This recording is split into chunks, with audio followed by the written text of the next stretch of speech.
President. We have no sound from the podium, so we cannot interpret. We cannot hear the lady speaking on the microphone right now. We can't hear Mrs. Papaspyropoulou. The microphone apparently is off.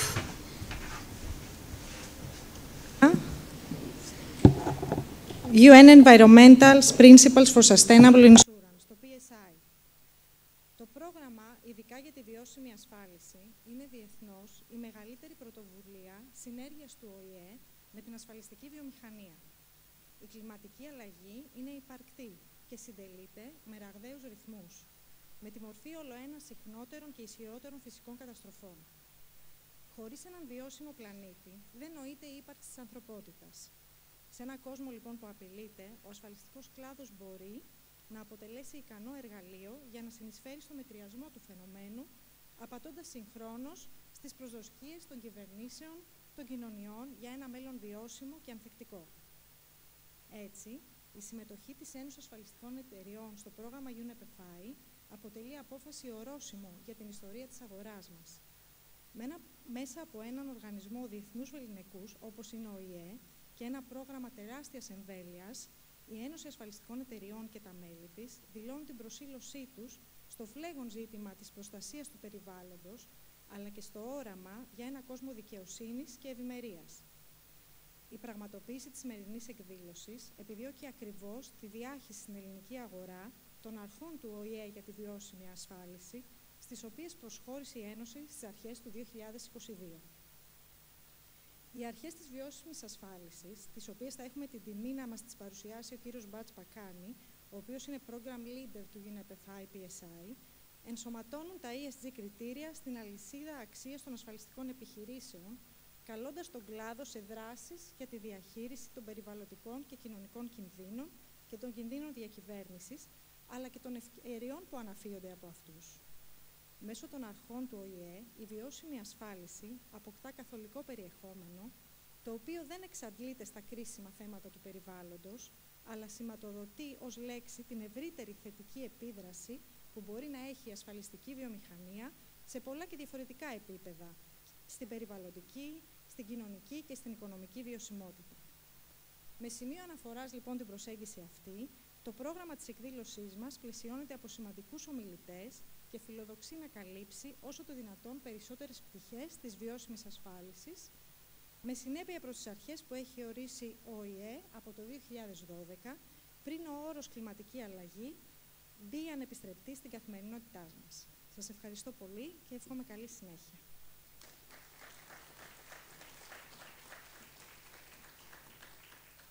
Ο πρόεδρος της Ένωσης, κ. Αλέξανδρος Σεργέη, παρακαλείται να πάρει το λόγο.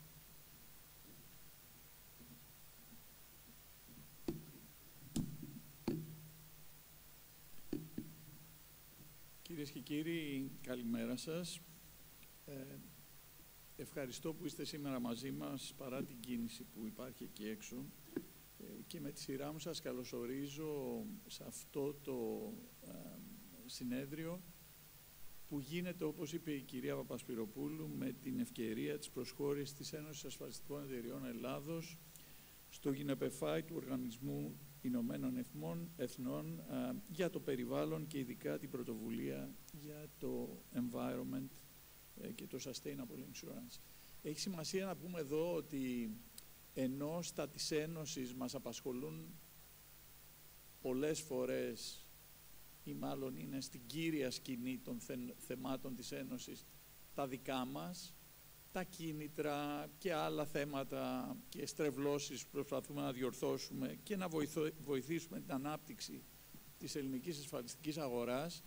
Έχει σημασία όμως να τονίσουμε ότι η Ένωση είναι παρούσα και στο Insurance Europe και σε όλα τα ευρωπαϊκά φόρα της ασφάλισης. Μπορεί να είμαστε μια μικρή συγκριτικά αγορά, αλλά είμαστε πολύ ενεργοί σε όλα αυτά τα τεκτενόμενα, ακριβώς γιατί θέματα όπως το sustainable insurance και η κλιματική αλλαγή δεν μπορούν παρά να είναι βασικοί τομείς με τους οποίους ασχολούμαστε. Η κλιματική αλλαγή λοιπόν προφανώς είναι εδώ, προφανώς δεν είναι σενάριο επιστημονικής φαντασίας, αλλάζει τη ζωή μας καθημερινά με αυξανόμενη ταχύτητα και ένταση. Και βεβαίως έχει πολύ μεγάλο οικονομικό αλλά και κοινωνικό αντίκτυπο και διεθνή στην Ελλάδα. Είναι ενδιαφέρον, σκεφτόμουν τις προάλλες, ότι ενώ στις μεγάλες αγορές η σεζόν του φθινοπόρου είναι η σεζόν των τυφώνων στην Αμερική, στην Ελλάδα το φθινόπωρο πλέον χαρακτηρίζεται, περιμένουμε τι πλημμύρες θα γίνουν μετά τις φορές.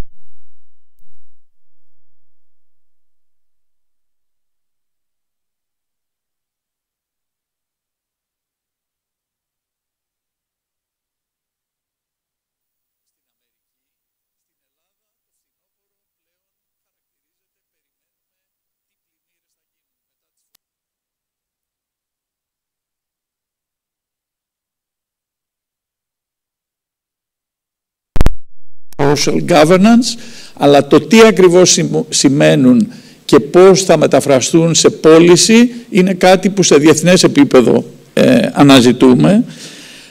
Πάντως το κομμάτι τουλάχιστον στοχεύει σε έναν κόσμο ο οποίος, ζητώ συγγνώμη, έπρεπε να σταματήσω το κινητό μου. Λοιπόν,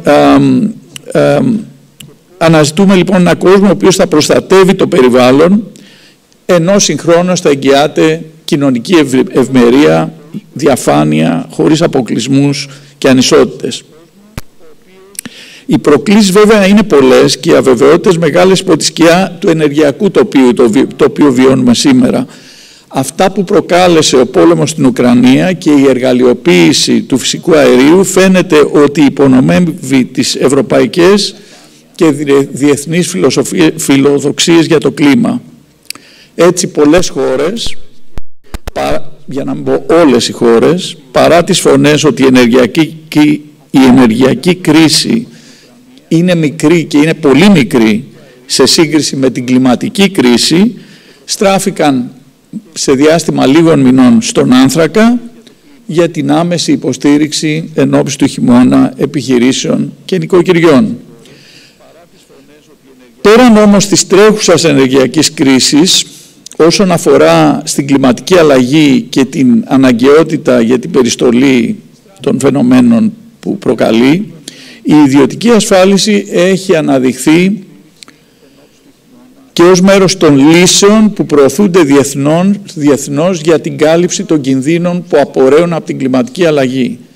Και εδώ θα πω ότι δεν είμαστε έτοιμοι, και όχι ως ελληνική αγορά μόνο, και διεθνώς, διότι τώρα προσπαθούμε να αναγνωρίσουμε, να καταγράψουμε και να τιμολογήσουμε τις επιπτώσεις της κλιματικής αλλαγής στην αγορά μας.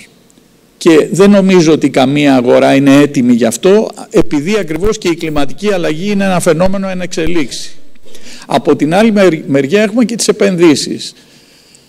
Μας αρέσει που είμαστε οι μεγαλύτεροι θεσμικοί επενδυτές στον κόσμο, εμείς οι ασφαλιστές, και βεβαίως το ίδιο ισχύει και στην Ελλάδα. Τι κάνουμε όμως σε σχέση με τις επενδύσεις και την κλιματική αλλαγή είναι μια διαφορετική υπόθεση. Ο ΟΗΕ είχε επισημάνει από το 1992, 30 χρόνια, την κρισιμότητα του ρόλου των ασφαλιστών με τη Σύμβαση Πλαίσιο για την κλιματική αλλαγή, και το 12, πριν 10 χρόνια, είχε ορίσει 4 βασικές αρχές για τη βιώσιμη ασφάλιση. Μέσω του πακέτου Sustainable Finance και όχι μόνο, η Ευρώπη διαθέτει σήμερα μία από τις πλέον ολοκληρωμένες περιβαλλοντικές νομοθεσίες. Και σε αυτή την νομοθεσία, όπως γνωρίζουμε, η ιδιωτική ασφάλιση έχει σημαντικό κεντρικό ρόλο. Όμως η μεταφορά των διατάξεων αυτών στην πραγματικότητα που βιώνουμε, την πραγματικότητα που αλλάζει κάθε μέρα, που έχει τον πόλεμο στην Ουκρανία, τον πληθωρισμό στο 12% στην Ελλάδα και όλα αυτά που βιώνουμε, δεν είναι μια στατική υπόθεση. Έχει σημαντικό κεντρικό ρόλο. Όμως η μεταφορά των διατάξεων αυτών στην πραγματικότητα που βιώνουμε, την πραγματικότητα που αλλάζει κάθε μέρα, που έχει τον πόλεμο στην Ουκρανία, τον πληθωρισμό. Σωστό. It was so important that we had to hear it again. Μιλάω πάρα πολλά χρόνια στη συνέδρια, αυτό δεν μου εξάτυχε.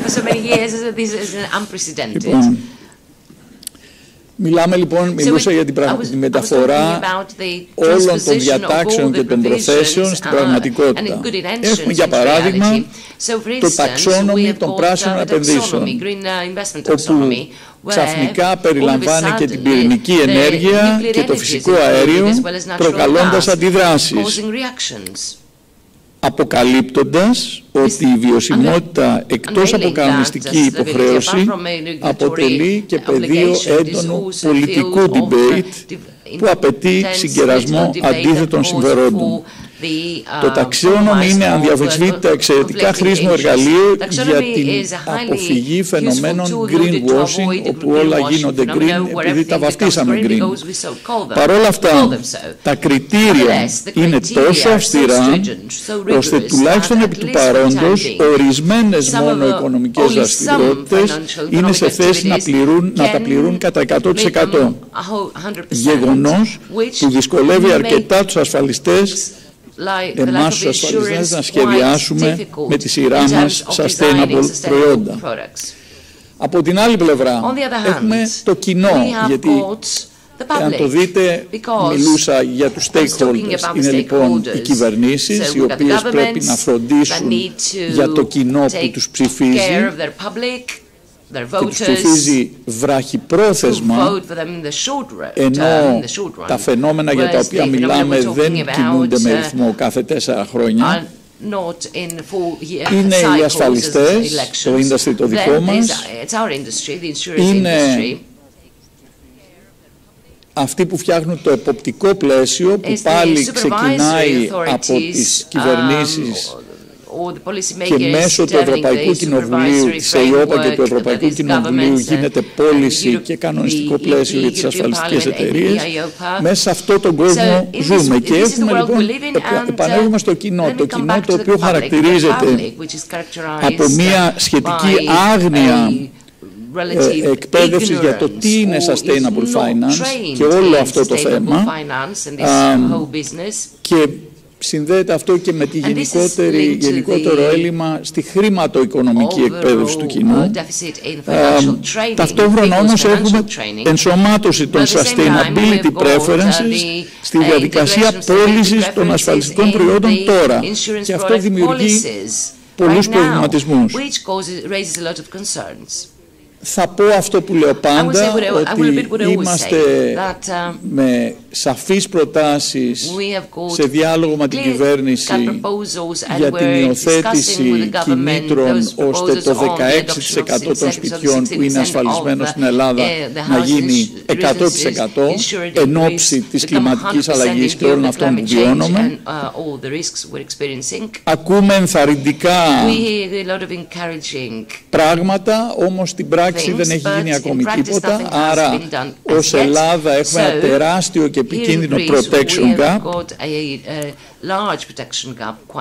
Και κλείνοντας, θα πω επίσης ότι έχουμε και ένα Solvency 2, το οποίο είναι εξαιρετικά αυστηρό και τιμωρεί εντός εισαγωγικών οποιαδήποτε επενδυτική κίνηση ξεφεύγει από τον κανόνα. Κατά συνέπεια, για να γίνουν πιο βιώσιμες οι επενδύσεις του ασφαλιστικού τομέα, με τέτοιο solvency είναι δύσκολο να γίνουν και οι επενδυτές να μείνουν στη θέση τους. Ακούστε για να κλείσω. Έχουμε λοιπόν τις κυβερνήσεις και κατ' επέκταση τα κανονιστικά πλαίσια τύπου Solvency 2. Έχουμε το κοινό εκεί έξω, το οποίο δεν γνωρίζει αλλά και είναι ανασφάλιστο στην Ελλάδα και πρέπει να αγοράσει ασφάλειες. Έχουμε τους επενδυτές, οι οποίοι μας δίνουν κεφάλαια, τα επενδύουν σε ασφαλιστικές εταιρείες, στις εταιρείες μας. Εάν οι αποδόσεις αυτές δεν είναι καλές, τα κεφάλαια αυτά είναι τελείως ευκίνητα. Την άλλη μέρα έχουν πουλήσει τη μετοχή στο χρηματιστήριο και έχουν πάει σε ένα άλλο industry. Και ταυτόχρονα όλοι συμφωνούμε ότι η κλιματική αλλαγή είναι εδώ και πρέπει να κάνουμε κάτι τώρα. Ενώ ταυτόχρονα η ενέργεια έχει πάει λόγω του πολέμου εκεί που έχει πάει στις τιμές. Είναι λοιπόν, δεν είναι μια εξίσωση. εξίσωση είναι ένα σύστημα εξισώσεων με πολλές παραμέτρους και αρκετούς αγνώστους. Το ζητούμενο είναι να αντιμετωπίσουμε την κλιματική αλλαγή και ως ασφαλιστική αγορά αλλά και ως κοινωνία συνολικότερα. Μου μοιάζει όμως ότι κανείς δεν θέλει, συγχωρήστε την έκφραση, να σπάσει αυγά. Δεν μπορείς να τα πετύχεις όλα, δεν μπορείς να έχεις αυστηρότατο πλαίσιο του solvency που δεν διαφοροποιεί σε τίποτα τις green επενδύσεις με τις άλλες και να περιμένεις από το μεγαλύτερο θεσμικό επενδυτή που είναι η ασφαλιστική αγορά να γυρίσει τις επενδύσεις του σε green επενδύσεις. Εάν αυτό γίνει και οι αποδόσεις δεν έρθουν, τα κεφάλαια θα φύγουν και ούτω καθεξής. Γι' αυτό πιστεύω ότι η σημερινή συνάντηση είναι πολύ χρήσιμη για ακριβώς να συμβάλλουμε, να ακούσουμε ένας τον άλλον και να ακούσουμε ομιλητές πολύ σοβαρούς και σημαντικούς με γνώση του αντικειμένου, ώστε να προσπαθήσουμε να αναζητήσουμε λύσεις που θα μπορέσουμε να τις εφαρμόσουμε αύριο και όχι φιλολογικά σε κάποια χρόνια. Σας ευχαριστώ πολύ.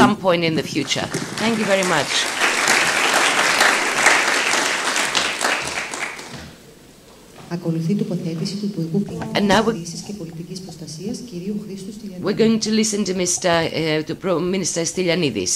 Κυρίες και κύριοι, distinguished guests, ξεκινώντας θα ήθελα να ευχαριστήσω. Let me start by thanking the Hellenic Association of Insurance Companies for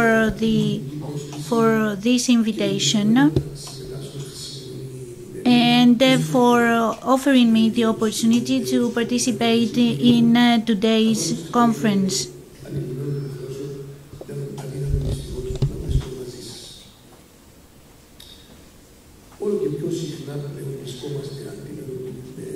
We are all the more facing climate change phenomena, and it is undoubted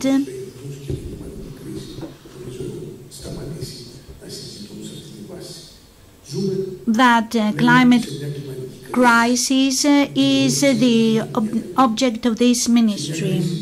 We are facing a crisis with many challenges,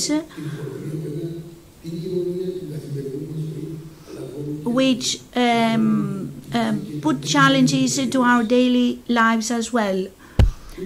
We can't hear very well. There are big fires.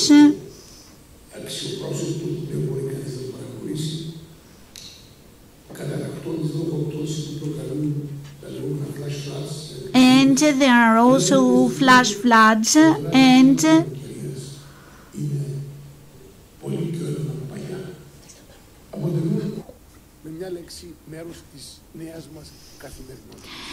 this has become part of our daily reality. This is not something that only concerns Eastern Mediterranean and our country, but the whole world. This is a reality that has changed the management of natural disasters worldwide. I think that the need for immediate action is imperative. And to be successful, because this is not only the work of the state, we need a collective action. We need partnerships, cooperation at state level, but also at the level of civil society, universities, and research centers included. It is necessary to have a new way of thinking, a new culture that embraces what is known as interconnection, interdependency. We live through this kind of interdependency. My experience as a commissioner in the management of crises, and I have been the head of this ministry over the past few months, and it showed me that only a small part of houses and buildings are insured against natural disasters. And this is why it is a great opportunity for me to address this conference and touch upon this issue that in spite of the reactions, I think it is a big reform in the field of insurance, but also in relation to natural disasters. The percentage corresponds to 15%. So, whereas in the rest of Europe it corresponds to 60%, or in some areas 80%. This means that the state is an insurance company, is a kind of an insurance company that reimburses citizens against natural disasters. This money comes from the budget of the state. So, in my opinion, this is not the right way to manage the restoration of natural disasters, because this could have been done through insurance. So, this is an example of government intervention whereby the money is allocated through compensation for the coverage of natural disasters. The safety net, what the state mechanism offers, is of course a prerequisite. This is the case for agriculturalists, farmers, but in the case of compensation for natural disasters, this state contribution is 100%. So this is where the question arises in a country going through an economic crisis. This political intervention, is this political intervention sustainable? We think that it is not, and I will explain why. One of the main reasons is related to the civil society. It does not create incentives for citizens. When there is the mentality that the state will compensate anyway, the citizens become neutral in their effort to adapt to the climate change data.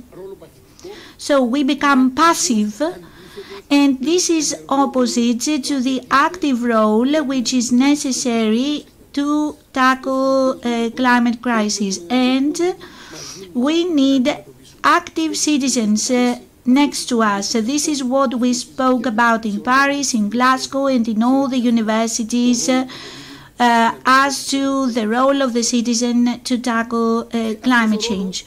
And this role regards an active participation in the framework of collectivities, of synergies and interdependency, could bring about practical results. A second element which is to be discussed is the ability of our country to continue covering compensations for natural disasters by 100%. If we think what comes according to the scientific forecasts, we understand that this cost will become huge. I could refer to figures regarding Evia and other areas,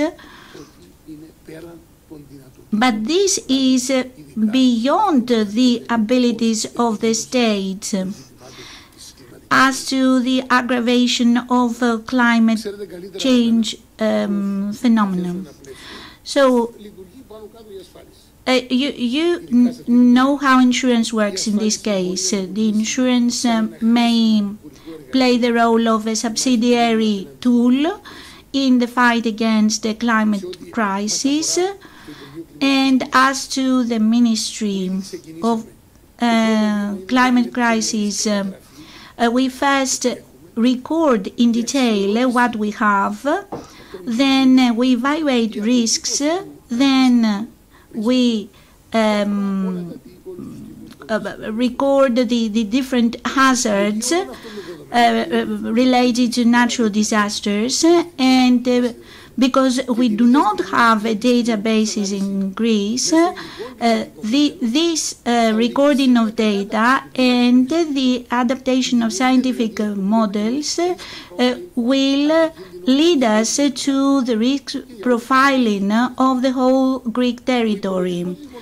So the calculation of these risks in combination with what is built in the ministry, that is a modern center for the management of crisis with scientists and experts that will be the nucleus of this center, together with the national database that will receive the data from everywhere regarding natural phenomena. So you understand that this is an infrastructure that has to be utilized as to the insurance of houses and buildings in our country. At the same time, because the insurance companies will be parts of this new partnership, private-public partnership, so the partnership of the private and public sector, a lot of systems, unmanned drones, and will provide a framework of validity.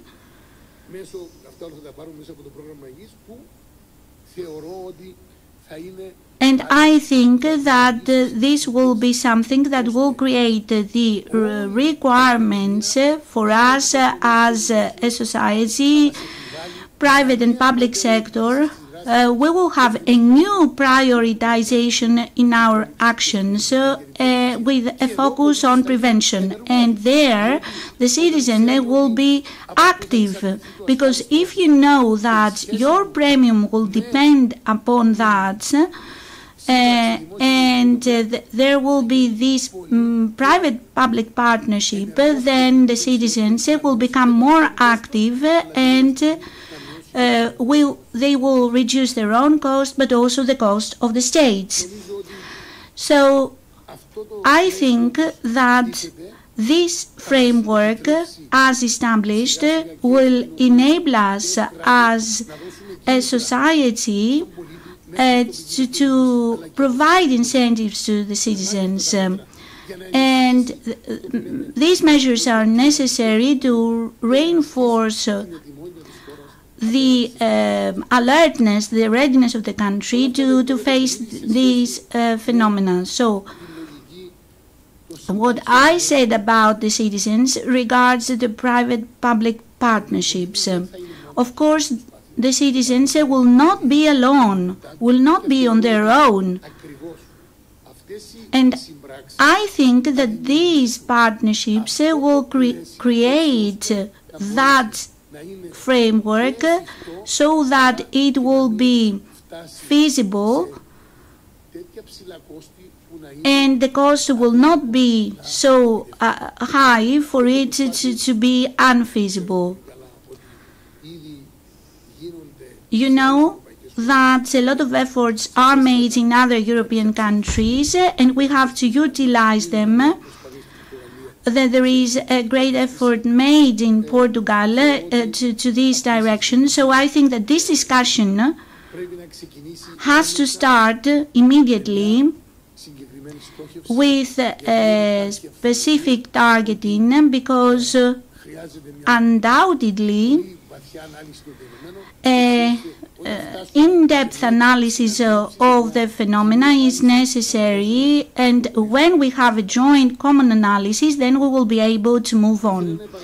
So I wanted to repeat what I have already said in other addresses of mine, but I think that we need to repeat all these things for them to become a common ground, that what is proposed will not be a cost of insurance that will be prohibitive for households. Let me draw some conclusions.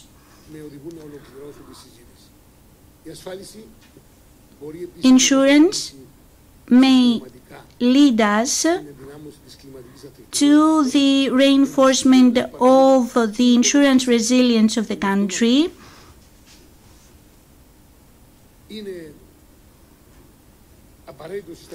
It is a necessary ingredient for a successful participation of the state and of the citizens. I think that we need the triad: citizens, insurance companies, and the state. This is what I wanted to tell you. I think most of you have already heard them, but public dialogue is important, and this way we will be able to start it, and it will be harmonized with the problems of the climate crisis and the particular problems of our country. Thank you very much, and I wish every success to the proceedings of your conference today.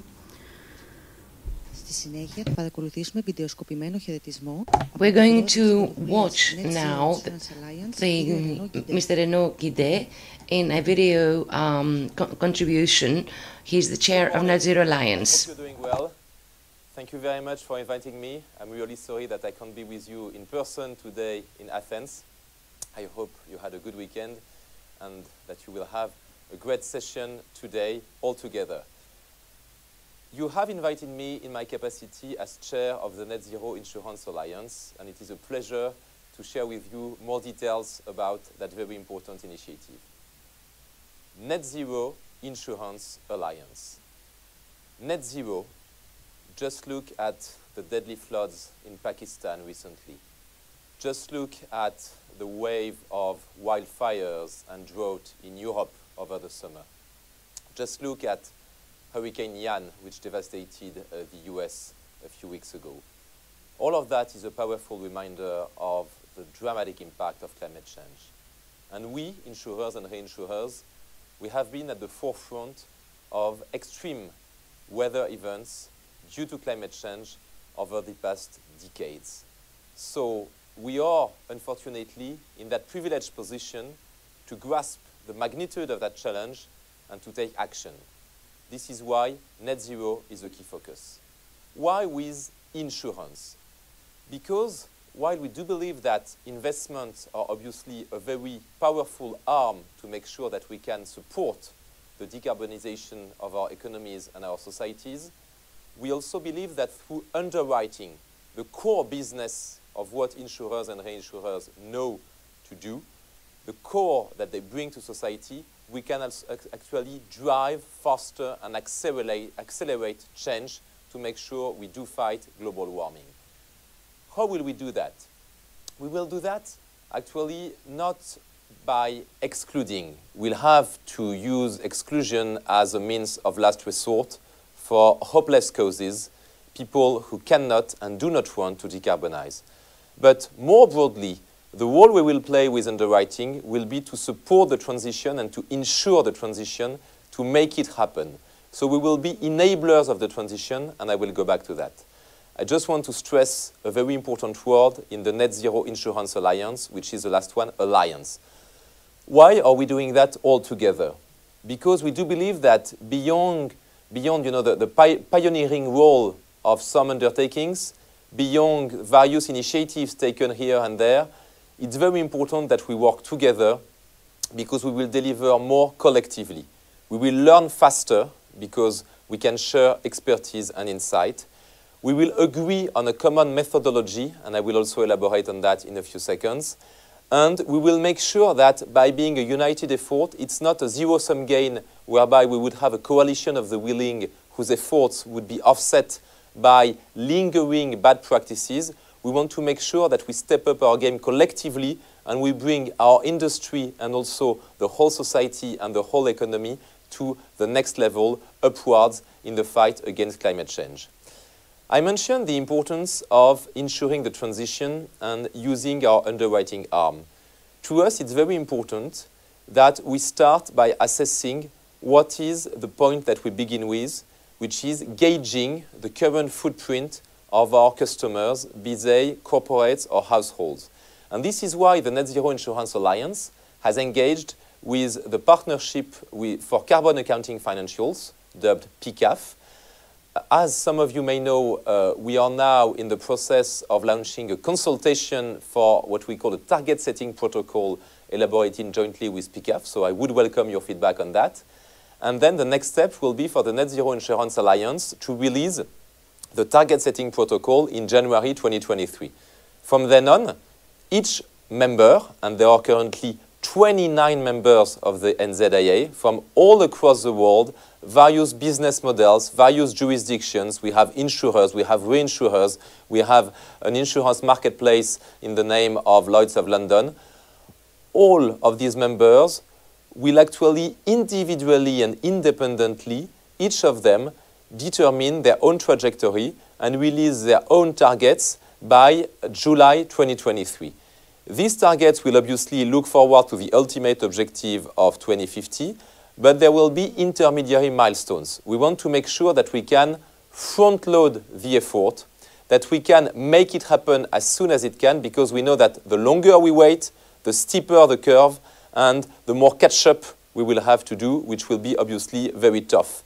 So we want to take action right now, and this is an unprecedented effort, an unprecedented ambition with clear governance and clear accountability. From that starting point, having assessed where our portfolio stands currently, we will roll up our sleeves, work together with our clients, and help them transition their business model, pivot from the carbon-intensive processes and habits of today's world, and I should say even more so yesterday's world, into what is the future, something which is less carbon-heavy, less reliant on fossil fuels, and which is actually gradually compatible with net zero. We will use various tools, underwriting as I mentioned, but also claims management. It's very important that we leverage the principles of the circular economy and we make the most of the potential for optimization in that space, for instance, by repairing instead of replacing, and there are many levers that we can pull in the field of claims management as well. It is very important that we work all together on that. And this is why the NZIA works under the auspices of the United Nations. And I think it's great that later today you will get to hear from our partner Butch Bakani from the UN PSI tell you more about how important it is to shape that initiative in a multilateral fashion. We want to make sure that we gather under one roof, because it's very important that various initiatives and efforts are not scattered and moving in different directions. We want to achieve what I call the 3 C's, namely convergence, comparability, and consistency.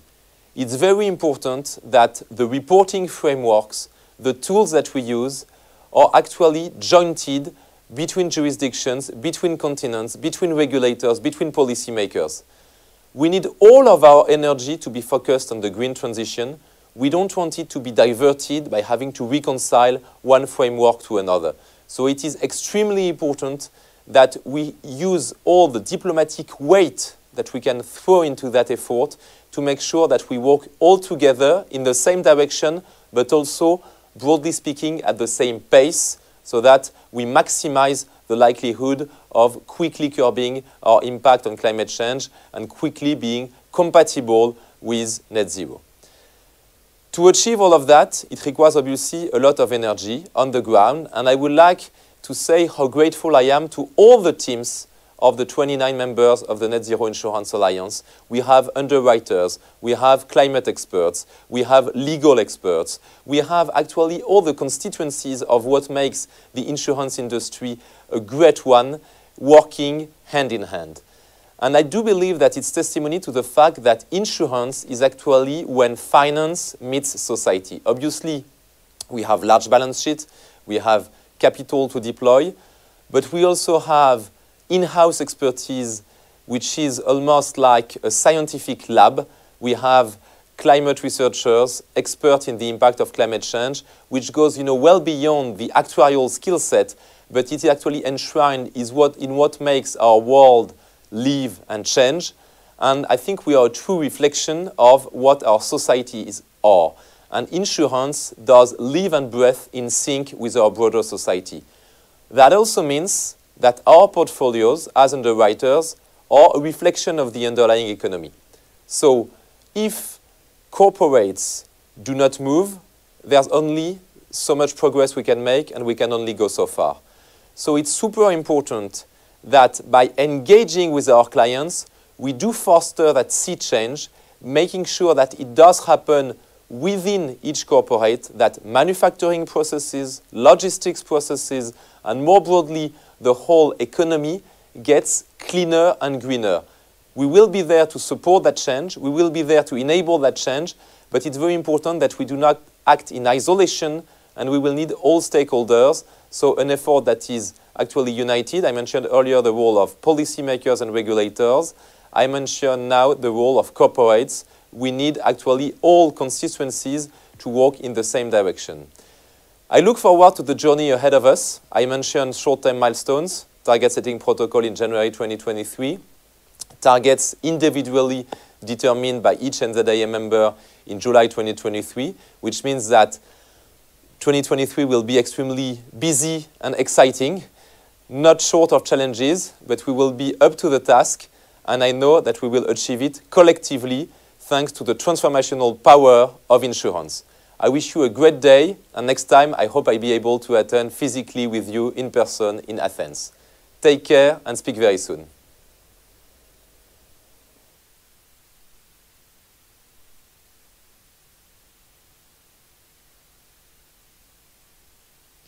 Ακολουθεί ομιλία από τον κύριο Butch Bakani, Program Leader. We're going to listen to Mr. Butch Bakani now, The floor is yours. Program Leader from UNEP-FI PSI.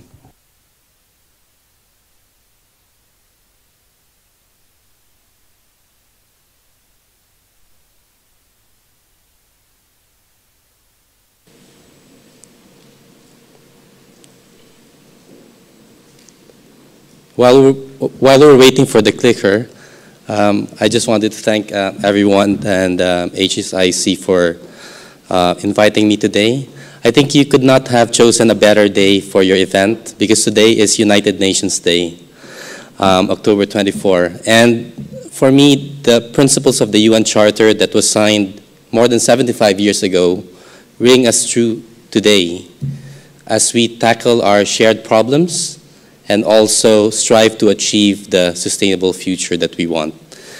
It's been some time since I was in Athens. A few years ago, I think the pandemic has changed a lot of things, but one thing hasn't changed. It's climate change. It is already upon us, and we need to consider addressing it. So I'll still wait, because I'm going to show you some slides as we go along. Or will you just transition it, or? Okay, so I was just asked to continue speaking until it comes. So I think I'll just start, I guess, with highlighting some of the thoughts that I picked up from a few of the speakers today before I start my presentation. I think the minister highlighted the role of insurance on prevention and on financial resilience, and it's absolutely important that we harness and unlock that role of the industry on understanding risk and financial resilience. However, I would submit that as important as resilience and adaptation is, and we need to do it, because especially for the most vulnerable countries around the world. I'm from the Philippines, and we were just devastated by another super typhoon recently. We need to build on that role of insurance and on that traditional role of insurance and close a protection gap, but also start thinking about insurance differently as an enabler. Just like lending and investment, finance, insurance enables economic activities. And this could be activities which inevitably could be sustainable or unsustainable. So in the context of climate change, if you simplify, I think we need to think about climate change properly when we talk about it. For many people, when they talk about insurance, they talk about climate change from an impact perspective. How can insurance build resilience? And that's absolutely essential to the agenda. However, the other question is, what is the root cause of climate change? And the root cause are greenhouse gas emissions. So we need to start thinking about insurance as a way to decarbonize our economy as well. And this is what Renaud Guédé of AXA was saying earlier in terms of what is needed, how insurance could be a tool for decarbonization. So I think it's, shall I just continue? So I'll talk about the first few thoughts in my slide.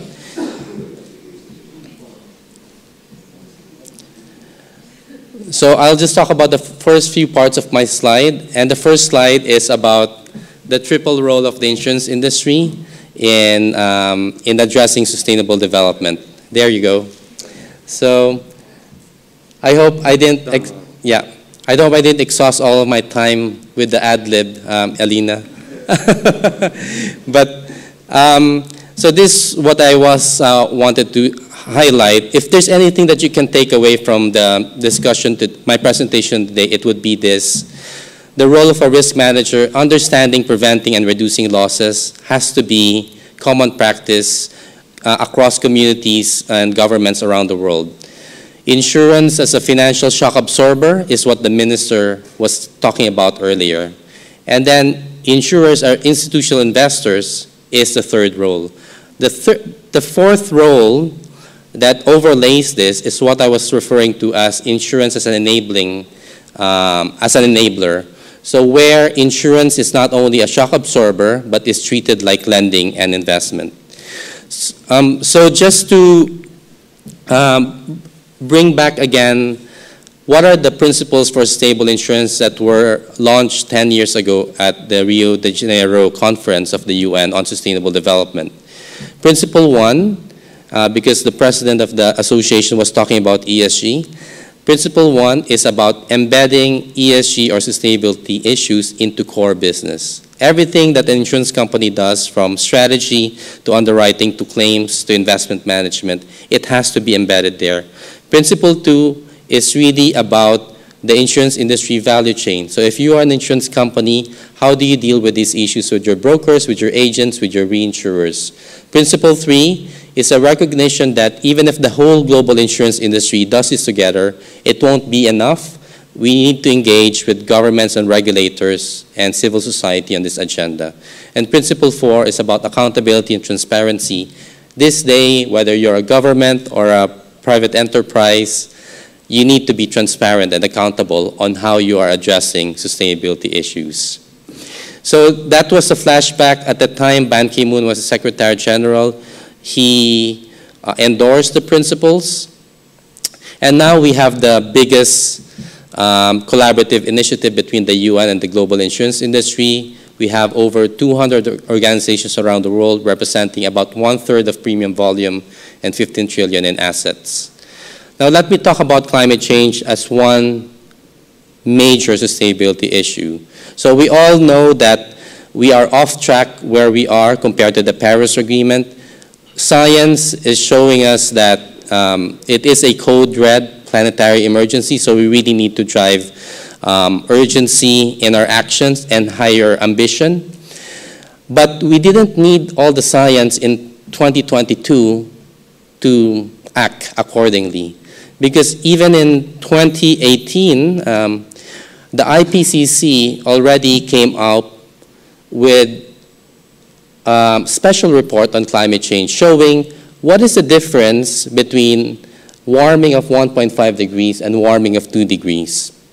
And that science showed that every half degree of warming is a world of a difference in terms of adverse impacts, be it crop yields or sea level rise or extreme heat. Everything is just far worse if it's 2 degrees compared to 1.5 degrees. And let's not make the mistake of thinking that 1.5 degrees is a safe harbor. We are already at 1.1 or 1.2 degrees warming since pre-industrial levels. So this means things will get worse from where they are right now before they get better, if they do get better. So 1.5 degrees is the least worst option that we could still realistically shoot for based on what science is telling us. Let's not make the mistake that it is a safe harbor. No, it is not. It is worse than where we are right now, but it is what science is saying is the least worst option that is still scientifically possible based on what we know right now. So this brings us to what is the work of the UN Principles for Sustainable Insurance with the global insurance industry that is addressing climate change. Number one, the Financial Stability Board's Task Force on Climate-Related Disclosures.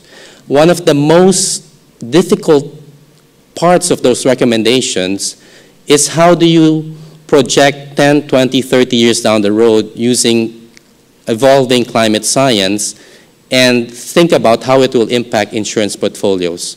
So a few years ago, we convened more than 20 insurance companies to understand how a 2-degree world or 1.5-degree world or 4-degree world would impact physical insurance companies' insurance portfolios. And we covered 3 things: how climate change impacts physical assets, which is what insurers know of best, because insurers have learned so much on catastrophe risk modeling over the years. However, even on physical risk assessment, because of evolving climate change science, we realize that the industry can improve its skill set further. Number 2, transition.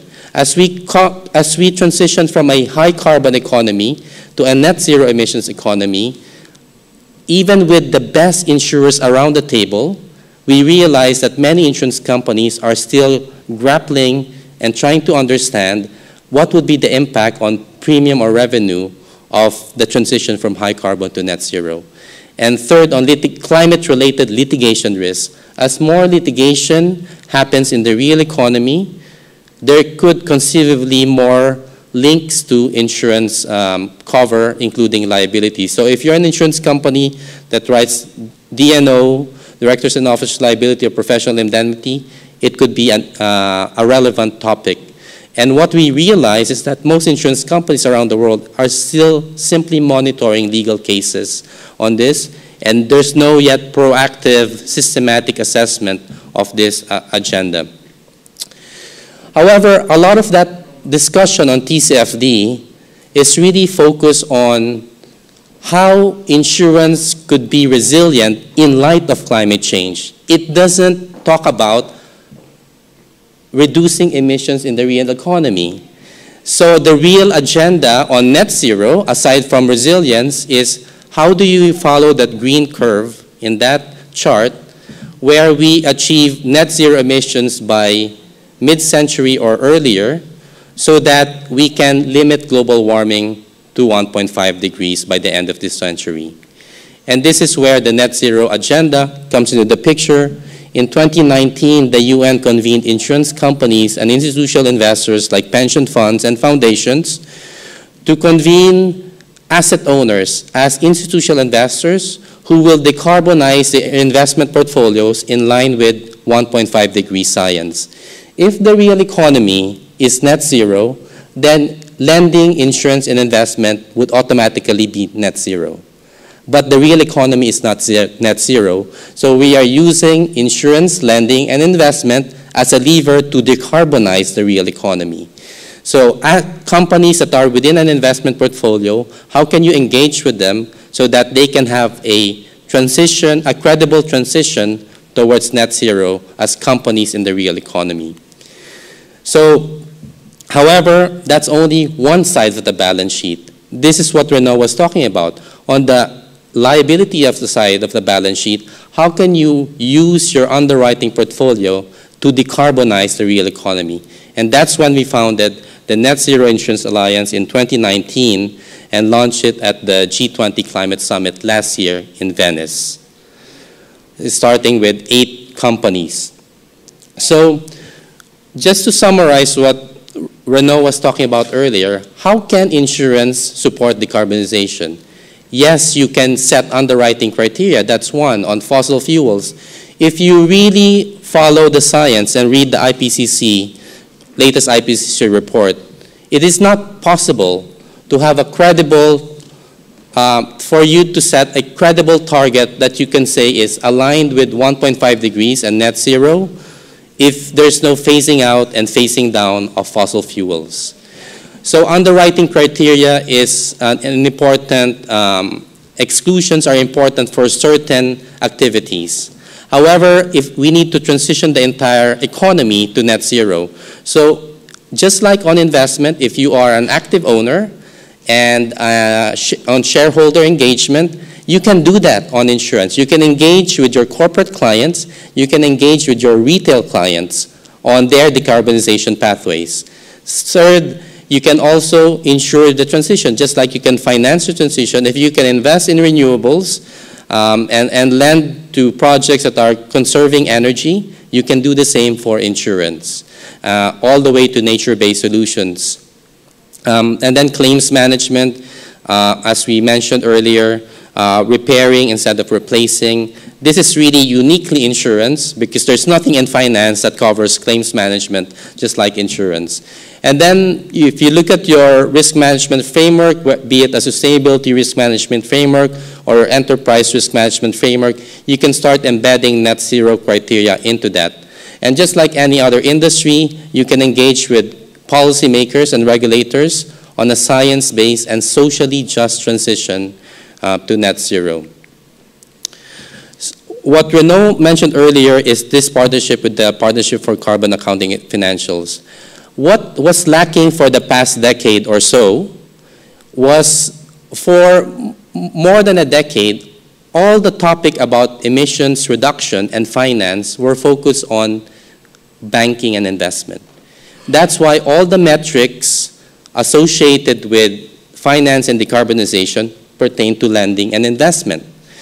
And this is because of the view that lending and investment can help decarbonize. And now we're saying that insurance can also help decarbonize. So the basic idea here is very simple. How can you attribute emissions from the real economy, from companies in the real economy, and attribute those emissions to calculate the fair share of insurance contracts of those emissions? The banks have done it, the investors have done it, that they can calculate what is their share of emissions. There is no standard or metrics for insurance until next month when this standard will be launched. It will cover P&C, commercial lines, and also retail motor. That's the idea so far. And maybe we cover other lines of business later on. What does this mean for all of you? What does it mean? It will change fundamental insurance practice around the world. Because now, as underwriters, you will then start to have to ask carbon and greenhouse gas information from your clients.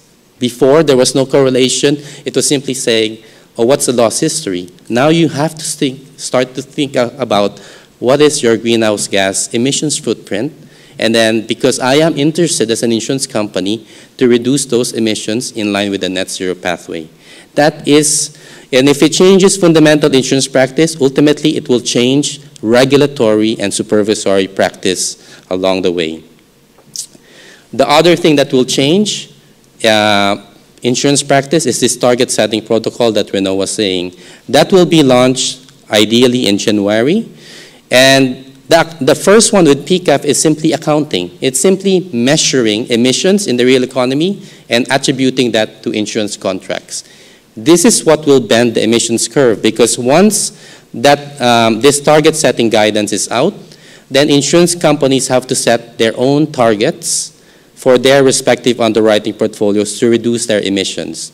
And that will be the real impact that this alliance will make. Because then insurers will then have to measure themselves against those targets every year and start looking whether they are progressing on their net zero journey. And this is how this whole alliance will support the chart to net zero by mid-century. And that target setting guide, the first version at least will focus on near-term targets, because the real agenda is not to go to 2050 at the moment. Yes, that's a long-term goal. The real agenda, if we want to get to net zero by mid-century, is to cut emissions in half this decade. If we don't cut emissions in half this decade, we can forget about the net zero journey. So this is the real agenda right now. Forget about 2050 for now. Think about this decade, and this is why the UN is calling it the decade of action, because if you don't cut emissions in half, it's going to be very, very difficult to achieve net zero. So this is the timeline, and by mid next year, we should see the different companies of the alliance setting their individual targets on net zero for underwriting. These are the 29 companies that have joined the Net Zero Insurance Alliance. What's up next? We will have a commitment for brokers. We want them to be part of that Net Zero Alliance. We also want insurance associations like Hellenic Association of Insurance Companies to support this initiative as well. So we would like commitment from the entire ecosystem to drive this agenda. And at the moment, we have 15% of world premium committed. If you believe in the Pareto principle, then we're 5% off the 2080 threshold. So what does impact mean? If you simply put a thermometer in an underwriting portfolio and it comes out to 1.5 degrees, that's good. However, if there is no consequent emissions reductions in the real economy, that's not good. That's tantamount to greenwashing. Efforts by insurers should lead to emissions reductions in the real economy. And in the anniversary of the PSI in June, we had the CEO, the chairman of ABB, Technology and Electrification Company, the CEO of Syngenta, Agriculture, the CEO of Holcim, Cement. And they were engaging with chief underwriting officers on how insurers could be a partner for decarbonization of these companies. This is a theory of change in net zero. And we believe that insurers can play a big role there. So let me go further into other topics on finishing on net zero. Number one, the Alliance is also part of the UN Race to Zero campaign. And this is really a campaign for non-state actors, including local governments and private entities, to be part of the net zero in addition to what governments are doing. The reason why we wanted to do this is we didn't want this alliance to be a greenwashing exercise. We can't allow it to be a greenwashing exercise. It is part of the UN, and we need to make sure that it is credible and accountable. Secondly, the Glasgow Financial Alliance for Net Zero. So we are not the only alliance. There is a banking alliance, there's an asset owner alliance, etc. That's co-chaired by Mark Carney and Mike Bloomberg. What does this mean? The objective is very simple. We want every professional financial decision to take net zero into account. So whether you lend, whether you invest, whether you insure, net zero has to be part of the practice. And so this is the plumbing for net zero in the financial sector so that it will be taken on by everyone and not just by insurers. Adaptation and resilience, which is go back to what the minister was saying. I cannot underscore how important that is, because if you talk about sustainable development, it's about meeting the needs of the present without compromising the needs of future generations. Without adaptation and resilience, there will be no future generations to protect, because everyone, or many, the most vulnerable, will be wiped out already. As Renaud had mentioned, Pakistan, there's Cuba, there's Africa. So what we've done at the PSI is we've worked with 55 of the most climate vulnerable countries in the world through their ministries of finance to help provide insurance protection for micro, small, and medium-sized enterprises, because they are the backbone of economies in developing countries, and they are systematically vulnerable to climate change. So this is our biggest contribution to adaptation and financial resilience, and it's important that we continue to drive that effort. Climate is not the only big problem around the world. Nature loss or biodiversity loss and ecosystem degradation is the other one. And by the end of this year in Montreal, there will be an equivalent of the Paris Agreement on climate change for reversing nature loss and addressing biodiversity loss. And that will happen by the end of this year. The third planetary crisis is pollution. And one of the biggest agendas in pollution is plastic pollution. Not just macroplastic, but microplastic that is actually in most of us already right now. And the science is compelling on chemicals added to plastics. There's more emerging science on nanoplastics. But it is such a big issue that the UN will forge a legally binding treaty, just like on climate, just like on biodiversity, by 2024 to reverse plastic pollution. So on biodiversity, again, the science is not good. The decline since 1970 is very bad, particularly όσον αφορά τη for freshwater βιοποικιλότητα, τα ecosystems and θέματα rivers. επίσης είναι πάρα πολύ επίγοντα. So if net zero is the αν mantra on climate change mitigation, άνθρακες είναι ο στόχος nature για positive την is the mantra for nature. What we want to do is that we want to reverse the nature loss this decade, and then to achieve full recovery by 2050. This is what we mean by a nature-positive economy that goes side by side with a resilient net zero economy. So what has the PSI done? We've done work with insurers on protecting natural World Heritage sites, on illegal, unreported, and unregulated fishing, one of the most destructive practices in the ocean. So marine hull underwriters have a guide for that. We have done guides on plastic pollution. Hydropower, high-impact hydropower is the biggest source of freshwater ecosystems decline around the world. Most rivers around the world are no longer free-flowing, and there's around 3,000 plus dams that are supposed to be constructed in the coming years. So this is a very clear case again of how we can reverse nature loss and what we can do with insurers as you navigate these issues. So that's why if there's net zero insurance, there's nature positive insurance that we've conceptualized with the UN Convention on Biological Diversity, using some of these concepts that I just shared with you on different parts of the pollution agenda. Now on the wider ESG guide, before we had to deal with companies who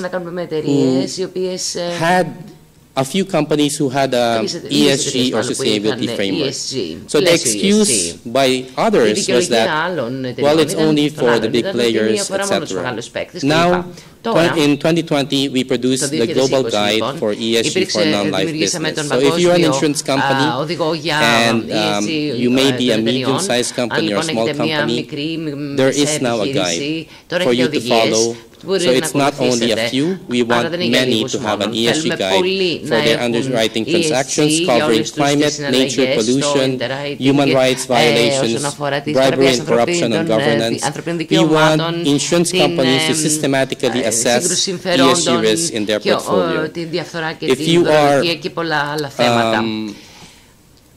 a life and health insurer, earlier this year we now produce an ESG guide for life and health underwriting, where the main risks are mortality, morbidity, longevity, and hospitalization risks. So again, if you are a life and health insurer, there's no excuse. There is now a global life and health guide for ESG in underwriting and life and health insurance. What else are we doing? At COP27, we will be launching the world's first sustainable insurance roadmap. Most sustainable finance roadmaps there, including the EU roadmaps and EU countries, are actually, when you read them, it's about investment and lending. It's really not about insurance. And when it talks about insurance, it's only about insurance and adaptation. That's it. So what we're trying to do is to create the world's first sustainable insurance roadmap. California is the biggest insurance market in the US. They will be delivering that through their insurance commissioner, Ricardo Lara. next month at COP27. And this is not simply a developed world agenda. The Brazilians are doing a similar exercise on climate. The Costa Ricans are also doing something, a roadmap, and the Africans also have an agenda. These are strategies and roadmaps that are supported by the PSI, and I honestly think there should be a Greek sustainable insurance roadmap as well. So these are all pre-pandemic images to show that the sustainable insurance agenda is really being embraced around the world. It's not simply a Eurocentric agenda or a northern agenda. This is a north, south, east, west agenda. I mentioned regulators and supervisors. We also created a PSI for regulators in 2016, and they are the first group of regulators to support the TCFD recommendations. They're now also looking at nature-related risks for the insurance industry. So if you want to know how insurance regulators around the world are looking at nature in addition to climate risks and insurance portfolios, look at that report of the Sustainable Insurance Forum for regulators. So a few months ago, as I mentioned, we were at the Swiss Re Center for Global Dialogue, where we finalized the principles for sustainable insurance 10 years ago. And in that event, we articulated what are the priorities of the PSI in this decade of action. So I will go back to that triangle at the start, and you can see, hopefully, what I explained, what the PSI is doing. We are sharpening the axe of insurers in climate risk assessment and ESG risk management across non-life and life and health. We are using insurance to decarbonize the real economy. We are using insurance to provide financial resilience for the most vulnerable, and we're using investments of insurers to decarbonize the real economy as well. This is really the agenda for the PSI in the coming 8 years in the decade of action. And we believe that through different markets and market bodies like the Hellenic Association of Insurance Companies, that you can be a very good ally and part of this agenda in this decade of action. So thank you for having me today, despite the technical difficulties, and I look forward to engaging with the rest of you.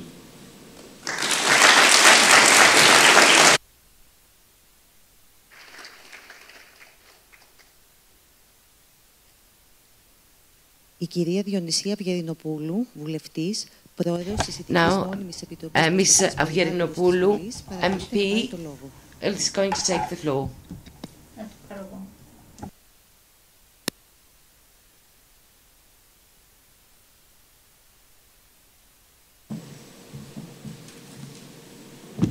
Κυρίες και κύριοι, καταρχάς θα ήθελα να ευχαριστήσω την Ένωση Ασφαλιστικών Εταιριών για την πρόσκληση να είστε εδώ σήμερα και να μου επιτρέψετε πριν ξεκινήσω την δική μου σύντομη ομιλία να χαιρετήσω τον επίτιμο καλεσμένο μας, εκπρόσωπο του χρηματοδοτικού προγράμματος, του περιβαλλοντικού προγράμματος του Οργανισμού Ηνωμένων Εθνών, λέγοντας ότι είναι πράγματι μια σημαντική μέρα σήμερα, ο εορτασμός της μέρας του ΟΗΕ, διότι ο ΟΗΕ, ασφαλιστής ο ίδιος της ειρήνης, είναι και ο σημαντικότερος διεθνής οργανισμός, ο οποίος προωθεί την παγκόσμια δράση για την αντιμετώπιση της κλιματικής αλλαγής. Και βέβαια το 2015 εξέδωσε ένα πάρα πολύ σημαντικό δημοσίευμα με τίτλο «The Financial System We Need», το οικονομικό μοντέλο παγκοσμίως που χρειαζόμαστε, το οποίο από τότε, από το 2015 έως σήμερα, μας έχει βάλει όλους εμάς που ασχολούμαστε με την περιβαλλοντική προστασία και την αντιμετώπιση της κλιματικής κρίσης να σκεφτόμαστε ότι πράγματι ένα από τα μέσα προστασίας της ζωής στον πλανήτη είναι η αλλαγή του οικονομικού συστήματος, η αλλαγή του χρηματοοικονομικού συστήματος και πλέον να έχουμε ενσωματώσει στις δικές μας περιβαλλοντικές αναλύσεις και νομοθεσίες πολύ σημαντικά θέματα χρηματοπιστωτικής ανάλυσης και βεβαίως και ασφαλιστικής ανάλυσης μέσα από τη χρηματοδότηση. Οπότε καλώς ήρθατε. Είναι πάρα πολύ σημαντική η παρουσία σας εδώ σήμερα και ευχαριστούμε πάρα πολύ. Κυρίες και κύριοι, το διακύβευμα που απορρέει από την προϊούσα κλιματική κρίση είναι σπουδαίο και όπως υπόθηκε αφορά στην υγεία και την επιβίωση του συνόλου των ζώντων οργανισμών του πλανήτη μας. Η κοινή επιστημονική παραδοχή ότι η μέση θερμοκρασία του πλανήτη δεν πρέπει να αυξηθεί άνω του 1,5 βαθμούς Κελσίου, πέρα της οποίας η συνέχιση των εκπομπών των αερίων του θερμοκηπίου θα επιφέρει τη λεγόμενη επικίνδυνη ανθρωπογενή παρέμβαση για το κλίμα. Έτσι χαρακτηρίζεται. Δεν φαίνεται όμως αυτή η πρόβλεψη να έχει δημιουργήσει επί του παρόντος την αντίστοιχη διεθνή και περιφερειακή αλλά και εθνική, ανάλογα με τα κράτη, δράση για την επίτευξη αυτού του στόχου. Και με τα υπάρχοντα σενάρια που έχουμε, αν θέλουμε να είμαστε ρεαλιστικοί, θα προχωρήσουμε σχεδόν σε διπλάσια μέση αύξηση της παγκόσμιας θερμοκρασίας, περί τα 2,4 έως το 2050, και μπορεί να αυξηθεί ο μέσος όρος θερμοκρασίας ακόμα και ως το 3 βαθμούς Κελσίου ως το 2100. Αυτό τι μπορεί να σημαίνει? Σημαίνει ότι αρκετές από τις πόλεις μας και σίγουρα σημαντικό τμήμα των παρακτήων περιοχών, μεταξύ των οποίων και της Ελλάδας που είναι μια παράκτια περιοχή, θα βρεθούν τις επόμενες δεκαετίες κάτω από το νερό, ενώ τα καιρικά φαινόμενα στις υπόλοιπες περιοχές θα γίνουν ακόμα πιο έντονα και πιο συχνά. Ήδη λοιπόν οι αρνητικές αυτές επιπτώσεις της κλιματικής αλλαγής γίνονται κατανοητές από όλο και ένα μεγαλύτερο διεθνές τμήμα του πληθυσμού, αλλά και βέβαια κάνουν και συχνή την παρουσία τους στην Ελλάδα, κυρίως ως φυσικές καταστροφές και ακραία καιρικά φαινόμενα.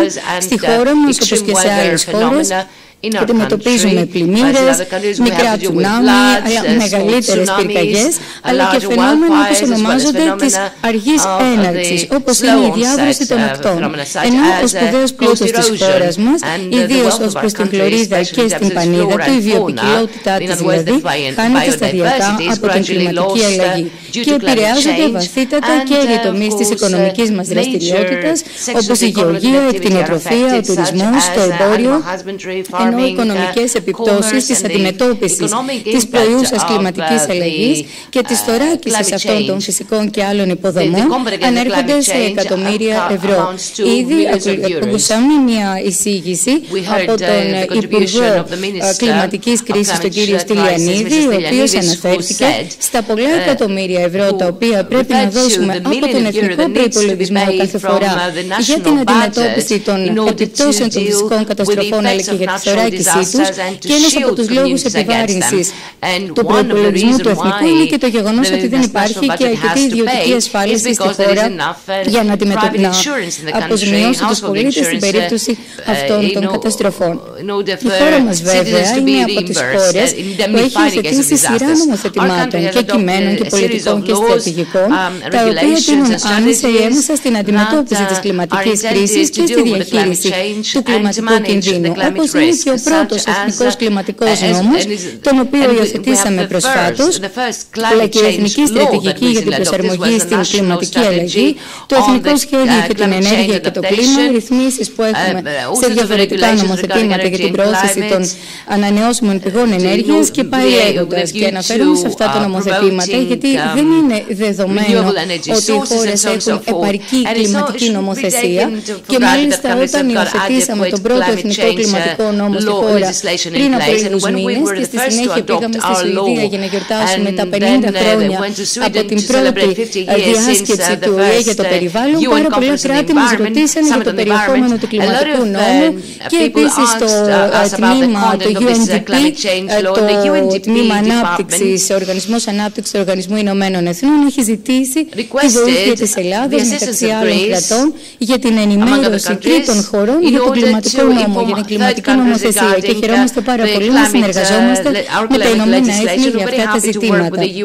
Στην Επιτροπή Περιβάλλοντος της Βουλής, η οποία δεν είναι νομοπαρασκευαστική επιτροπή, αλλά είναι μια ειδικότερη επιτροπή, συζητούμε δηλαδή ειδικότερα ζητήματα, έχουμε υπογραμμίσει το ζήτημα της αποζημίωσης των κινδύνων και την ανάγκη ενίσχυσης του ασφαλιστικού τομέα σε σχέση με την κλιματική κρίση. Πάνω στο ζήτημα αυτό έχει υπογραμμιστεί ότι στην Ελλάδα αλλά και διεθνώς κυριαρχεί η ασφάλιση από τις ζημίες από τις φυσικές καταστροφές. Έχουμε ανησυχηθεί ότι καθώς η συχνότητα, η ένταση και η χωρική επίδραση των ακραίων φυσικών φαινομένων αναμένεται να ενταθούν λόγω της κλιματικής κρίσης, ότι υπάρχει ανάγκη εξέβρεσης και εφαρμογής μηχανισμών αποφυγής, μετριασμού και αποκατάστασης των ζημιών από τις φυσικές καταστροφές, και σε αυτό το πλαίσιο πρέπει να υιοθετήσουμε και πολιτικές ασφάλισης συμπεριλαμβανομένης της ιδιωτικής ασφάλισης από τον κλιματικό κίνδυνο. Στην Επιτροπή κατατέθηκαν σχετικά στοιχεία. Έχουμε καταστήσει σαφές ότι η ασφάλιση του κλιματικού ρίσκου είναι ένας αναδυόμενος τομέας στη χώρα μας, τον οποίο πρέπει να αναπτύξουμε ακόμα περισσότερο, καθώς επί παραδείγματι υπόθηκαν και πριν κάποια στατιστικά, μόλις το 17% των ακινήτων είναι ασφαλισμένα, ενδεχομένως αλλού παραπάνω 18%, και δεν είναι σίγουρο παρακάτω ίσως. Ενώ το αντίστοιχο ποσοστό, όπως ακούσαμε στην Ευρώπη, ξεπερνά το 60% και υπάρχουν και χώρες οι οποίες αγγίζουν το 80%. Και σε αρκετές ευρωπαϊκές χώρες, για παράδειγμα, η ασφάλιση ενός ακινήτου είναι αναγκαστική, προηγείται αναγκαστικά πριν από κάθε ενοικιαστήριο. Το άρθρο 23 του Εθνικού Κλιματικού Νόμου της χώρας προβλεπόταν η ασφάλιση κινδύνου από την κλιματική αλλαγή για κατοικίες. Αυτή θα αποτελούσε υποχρέωση από την 1η Ιανουαρίου του 2025 για τα νέα κτίρια που βρίσκονταν σε ζώνες υψηλής τροτότητας, δηλαδή τα κτίρια σε γεωγραφικές ζώνες με υψηλή πιθανότητα πλημμύρας και τα κτίρια πλησίων δασικών περιοχών που χαρακτηρίζονται από υψηλό κίνδυνο πυρκαγιάς. Είχαμε προτείνει αυτά να ασφαλίζονται υποχρεωτικά και συγκεκριμένα, μάλλον με έμεση υποχρεωτικότητα. Αυτό το οποίο προτείναμε ήταν η ασφάλιση να αποτελεί προϋπόθεση για την ηλεκτροδότηση του κτηρίου και έτσι προφανώς καθίσταται εμέσως υποχρεωτικής. Παρ' όλα αυτά, μετά από συζητήσεις που έγιναν στην Επιτροπή, κυρίως από συναδέλφους και από άλλα κόμματα, δεν προσθέθηκε αυτό το άρθρο στο νομοσχέδιο το τελικό και κρίναμε ότι πρέπει να τύχει περισσότερης επεξεργασίας. Μάλιστα στην Επιτροπή Περιβάλλοντος της Βουλής συζητήσαμε και την περίπτωση αυτού του είδους η ασφάλιση να μπορεί να καλύπτει και κτίρια που βρίσκονται σε τμήματα της παράκτιας ζώνης και απειλούνται μελλοντικά από τη διάβρωση των ακτών σε σεισμογενείς περιοχές του Παϊλέγοντος. Οπότε και με την αφορμή της σημερινής συζήτησης θα ήθελα να απευθύνω μία πρόσκληση και σε εσάς στο Σύνδεσμο, αλλά και όσες εταιρείες επιθυμούν μεμονωμένα να συζητήσουμε εκ νέου τις ανάγκες αυτής της ασφάλισης, έτσι ώστε να έρθει ένα πιο συνεκτικό νομικό πλαίσιο για το θέμα της ασφάλισης από τους κλιματικούς κινδύνους. Αυτό όμως που είναι πάρα πολύ σημαντικό και το έκανε η χώρα μας θεσμικά είναι το ότι προχώρησε σε δύο σημαντικές καινοτομίες. Πρώτον, και όπως είπαμε, είχαμε την ευκαιρία να δούμε εδώ, να παρακολουθήσουμε την εισήγηση του Υπουργού του κ. Στυλιανίδη. Φτιάξαμε για πρώτη φορά το Υπουργείο Κλιματικής Κρίσης και Πολιτικής Προστασίας. Έτσι λοιπόν, εκτός από το Υπουργείο Περιβάλλοντος και Ενέργειας, εκτός από το Υπουργείο Υποδομών και τα άλλα στην αρμόδια Υπουργεία, τώρα έχουμε και ένα ειδικότερο Υπουργείο για να συζητούμε αυτά τα θέματα, αλλά έγινε και για πρώτη φορά θεσμοθετήθηκε μία θέση υφυπουργού παρά το Πρωθυπουργό για την οικονομική αντιμετώπιση των φυσικών και ανθρωπογενών καταστροφών, ο οποίος είναι θέση την οποία τώρα κατέχει ο κ. Τριαντόπουλος και είναι υπεύθυνος για τη λεγόμενη κρατική αρρωγή, την αρρωγή η οποία έρχεται μετά από τις φυσικές καταστροφές.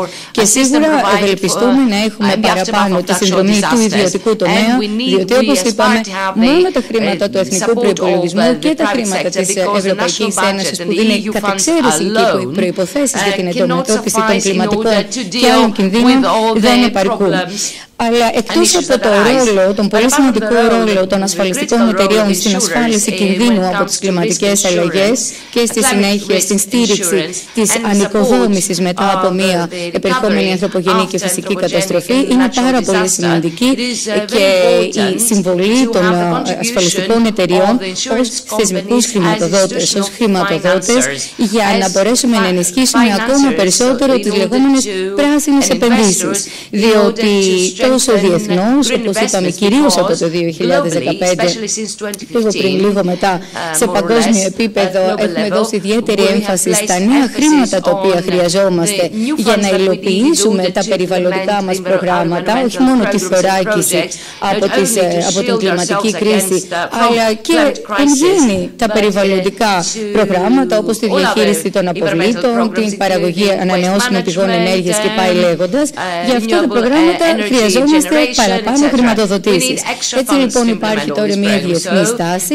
Οι θεσμικοί επενδυτές, είτε είναι ιδιωτικοί είτε είναι δημόσιοι στο χαρακτήρα τους, είτε είναι διεθνείς οργανισμοί είτε είναι παγκόσμιες εταιρείες στον ιδιωτικό τομέα και πάει λέγοντας, να δίνουν ένα πάρα πολύ σημαντικό ποσοστό πλέον του προϋπολογισμού τους για τις περιβαλλοντικές επενδύσεις. Υπολογίζεται ότι υπάρχει μία τάση γύρω το 25 με 30% του συνολικού προϋπολογισμού των επενδυτικών εταιριών να δίνεται πλέον στις πράσινες επενδύσεις και ελπίζουμε ότι αυτό θα έχει μία ανωδική πορεία.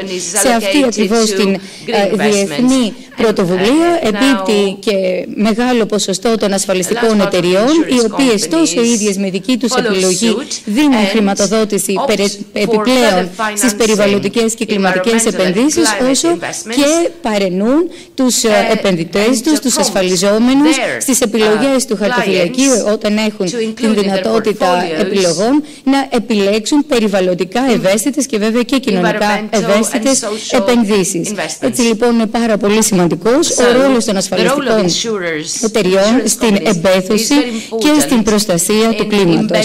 Θα ήθελα να πω κλείνοντας ότι εκτός από τους γνωστούς τομείς τους οποίους συζητούμε συνεχώς όταν αναφερόμαστε στην ασφάλιση για το κλίμα, θα πρέπει ειδικά σε χώρες όπως η Ελλάδα, που είναι χώρες εκτός από τουριστικές, είναι χώρες αγροτικές, να έχουμε υπόψη και τον ειδικότερο ασφαλιστικό τομέα που έχει να κάνει με την ασφάλιση της αγροτικής παραγωγής. Στη χώρα μας αυτή τη στιγμή η ασφάλιση της αγροτικής παραγωγής γίνεται μέσα από τον ΕΛΓΑ και συστήματα τα οποία είναι συνδεόμενα με τον ΕΛΓΑ, όμως φαίνεται ότι είναι ένας φορέας ο οποίος χρήζει αναθεώρησης και καινοτομίας, βρίσκεται στις προτεραιότητες του Πρωθυπουργού Κυριάκου Μητσοτάκη να προχωρήσουμε στην αναθεώρηση του ΕΛΓΑ και να καλωσορίσουμε μέσα σε αυτό το νέο σύστημα, το οποίο σύντομα θα ανακοινωθεί και θα σας δοθεί ευκαιρία να συμμετάσχετε σε αυτό, και τη συμμετοχή του ιδιωτικού τομέα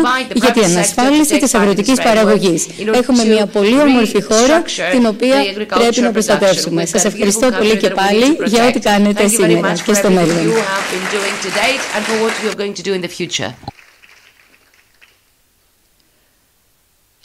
Ο κύριος Κώστας Συνολάκης, ακαδημαϊκός, πρόεδρος του Κολεγίου Αθηνών και And now Professor Sinolakis, academic, he is the chairman of the Scientific Committee on Climate Change in Greece. To be with you in person, but as it happened, I have another talk this morning elsewhere. So, I will talk about planetary health, carbon emissions, and global warming. And I will show you that this has been an idea 200 years in the making. To start with, I think you all know that carbon dioxide concentrations have been increasing, and even with a lower emission scenario by the end of this century, we are going to be entirely in uncharted territory. What this has done, one of the consequences is the increase in the sea level, and here I've taken only the last 30 years, where the trend has been 3.2 millimeters per year, and by some accounts this is accelerating. Future estimates of the rise of sea level, these are in 2010, call for about 1.2 meters by the turn of the century, and we now know that most probably this is, even if we stop the emissions by 2050, this is, we go to net zero by 2050, this is what we will be getting at 2100. Talking about the health of the planet, as you well know, the oceans are a key to understanding climate change, and this is because the oceans absorb a much more energy, thermal energy, than the atmosphere and the land. And here in this graphic, you can see, I mean, the land is, the brown at the bottom. The atmosphere is, the little teeny tiny line in purple, very, very near the bottom. And, the dark blue is the deep ocean and the light blue is the upper ocean. So you can see that the oceans are a key to understanding, climate change. And one of the problems that we are very, very concerned with is ocean acidification, which has profound consequences for practically, all, marine animals, particularly marine calcifiers such as corals, mollusks, and others. Here I want to discuss some milestones in climate science, starting from 200 years ago from Fourier. Fourier, very well known for his, Fourier analysis that we use so much in engineering, reasoned that the energy coming in from the sun in the form of visible and ultraviolet light was able to pass through the atmosphere, but that the infrared radiation that's reflected back from the surface of the Earth to space does not go through so readily. Almost 30 years later, the American Eunice Foote had this incredible insight and concluded that an atmosphere of carbon dioxide would give to our Earth a high temperature. Moving ahead, in about the same time, John Tidal in the UK thought, and read his foresight. As a dam built across a river causes a local deepening of the stream, so our atmosphere, thrown as a barrier across the terrestrial rays, produces a local heightening of the temperature of the Earth's surface. And then by the end of the 19th century, Arrhenius was able to quantify the influence of CO2. Moving, a little bit more forward in time, up around the first half of the 20th century, the American physicist Holbert took a fresh approach and calculated the global average temperature increase that would result from a doubling of the atmospheric carbon dioxide. The result was prediction of about 4 degrees. And let me remind you, this is not at all a bad estimate, because this has been this is where we're heading to if we do not get to net zero by 2050, and basically we do nothing. At about the same time, Guy Callender, also from the UK, figured out a little bit more about how the heat absorption of carbon dioxide and how that would affect the temperature.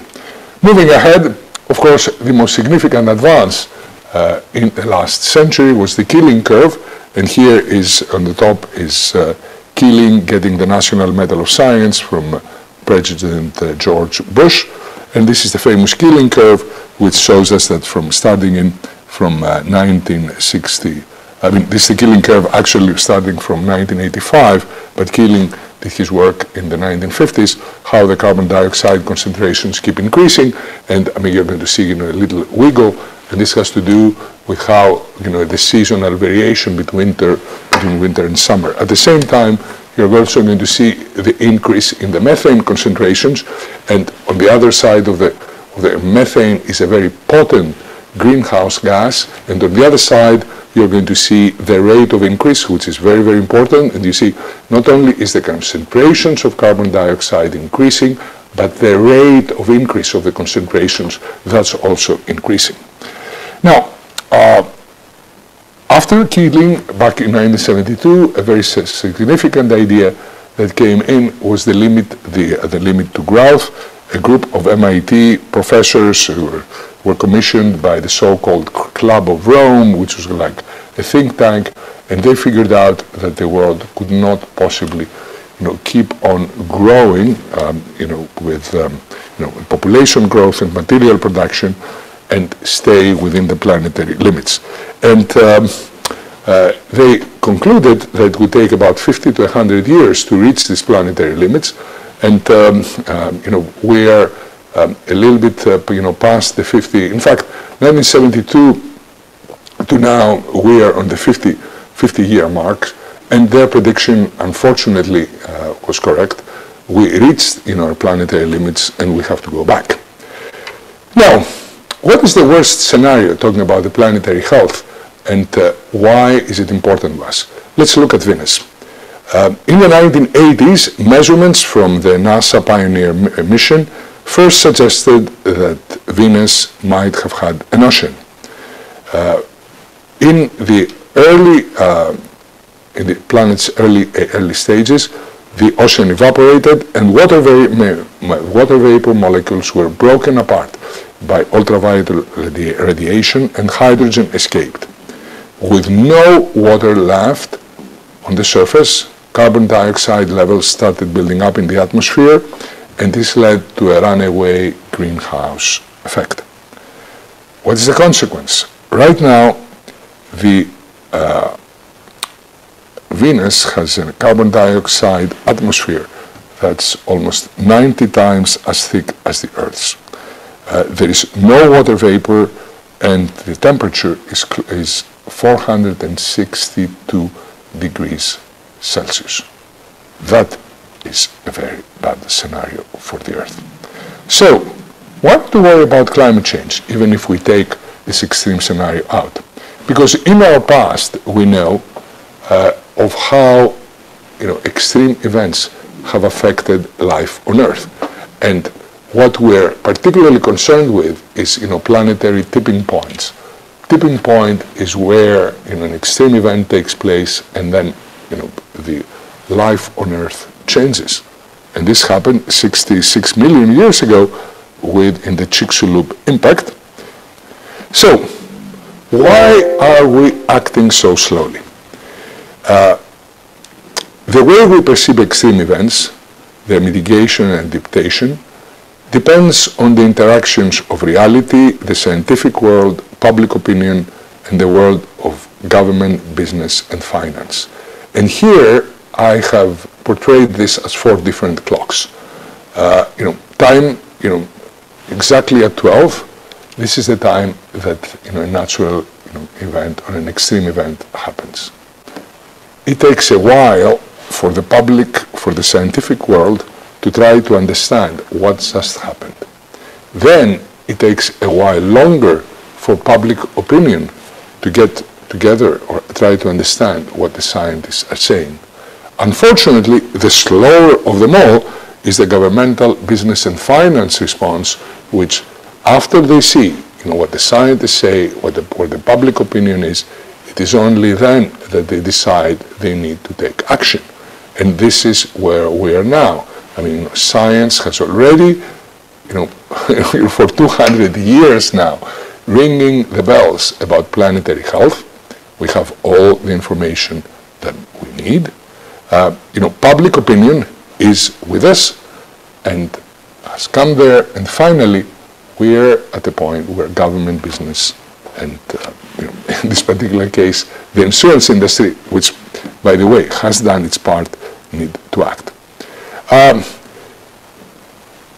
Whenever we see scenes like this, we always ask, and I'm always asked the question, was this caused by climate change? Can we say yes with confidence? About 10 years ago, no, we could not say yes with confidence.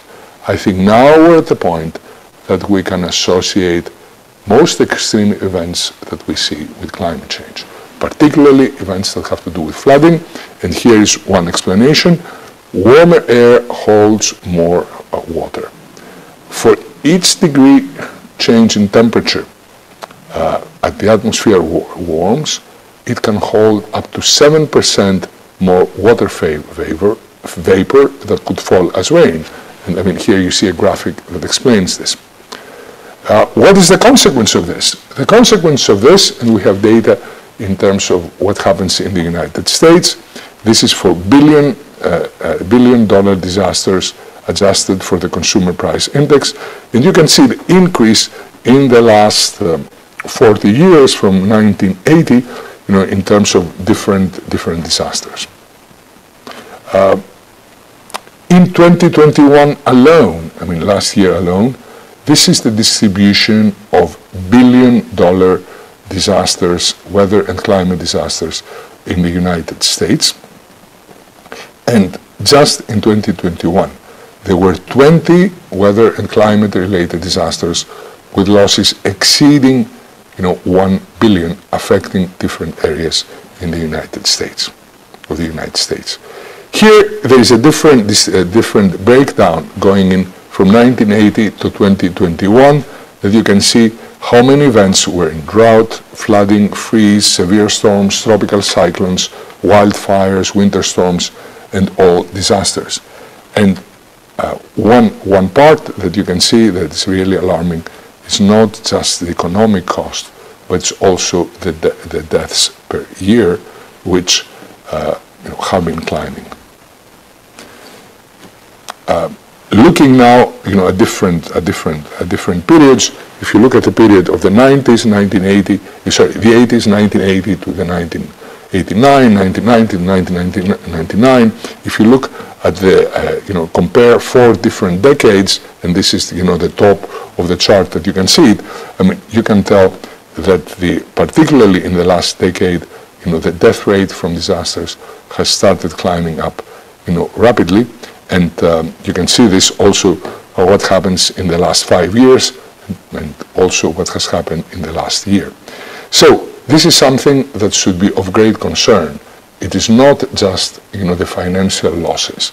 It's not just the fact that a lot of communities may not be resilient, they may never be able to recover no matter how much money you pour in, which is what happened in New Orleans, but it's also the increasing death toll. Let's examine what climate change means for the frequency of extreme events. As the global temperature rises, the chance of experiencing a 50-year event increases from 2% per year to nearly 80% per year. A 50-year event is when the temperature exceeds a level seen only once during the 50-year baseline period from 1850 to 1900. And by all accounts, we used to think as the 50-year event as an extreme event. Of course, looking ahead to the future, we have to redefine what extreme means. This is what happens in the United States. You can see that this is, last July, a map of the western United States and the areas that are in extreme drought. What is the consequences of all this extreme drought? And I will give you an example from fires in 2021. As you know, in Greece, we had the Evia fires, but in Northern California, there were the fires around Lake Tahoe. And here I've put in the maps up to the same scale to show how these are mega fires. And as far as Lake Tahoe is concerned, I'll relate the headline from the New York Times: "They spared no expense. The fire came in over the ridge anyway." This is the kind of situation that we're in when we have this kind of extreme droughts. As you can see, they're becoming more frequent. Once-in-a-decade storms have become more common. As the global temperature rises, as explained earlier, extreme precipitation events will drop more water. This means the biggest one-day precipitation dumps, rain, that had happened in once a decade will now become more common. We're particularly concerned about these intense precipitation events because these are the ones that produce flash floods, for example, of the kind that happened in Agia Pelagia last week.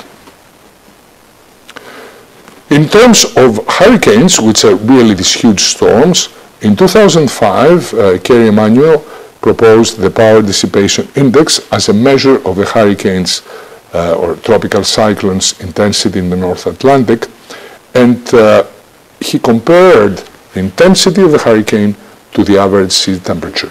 And you can tell here, you can hardly distinguish the two curves. So the intensity of the hurricanes increases at the same rate as the sea surface temperature. We definitely do not want to see this in the Mediterranean, but I'm afraid we will.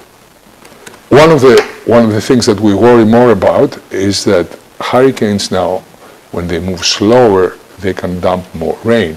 And this is what happened in Houston, Texas in 2017. And the rainfall lasted for 4 days, and it reached up to about 100 for the entire month, but most of it, the precipitation took over 4 days, 140 centimeters of rain. So, where do we stand? Unfortunately, global warming will happen faster than we think. 3 trends combine: rising emissions, declining air pollution, and natural climate cycles. And in the next 20 years, they will accelerate global warming, and natural disasters will be more furious than anticipated.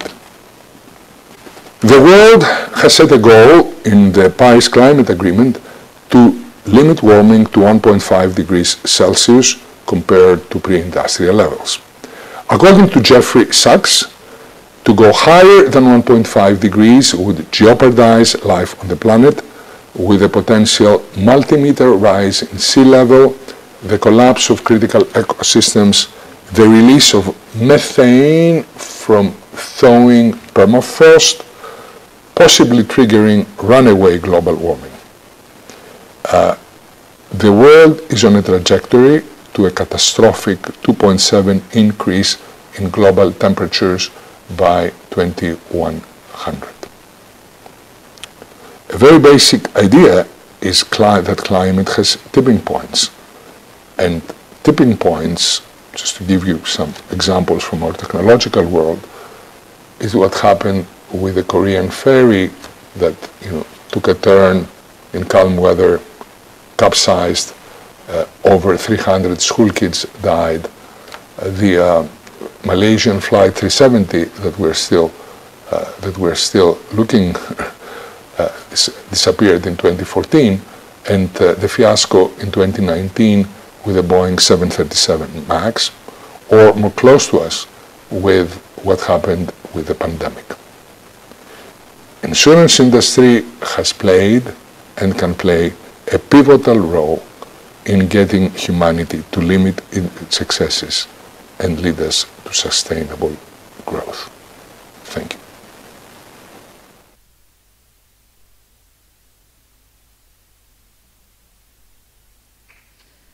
Ακολουθεί διάλειμμα. Το δεύτερο μέρος θα ξεκινήσει στις 12. And we're going to take a break, and the second part will start at 12. Thank you.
Το δεύτερο μέρος της σημερινής παρουσίασης ξεκινάει με τον κύριο Ερίκο Μάτσο. The second part of today's meeting starts with Mr.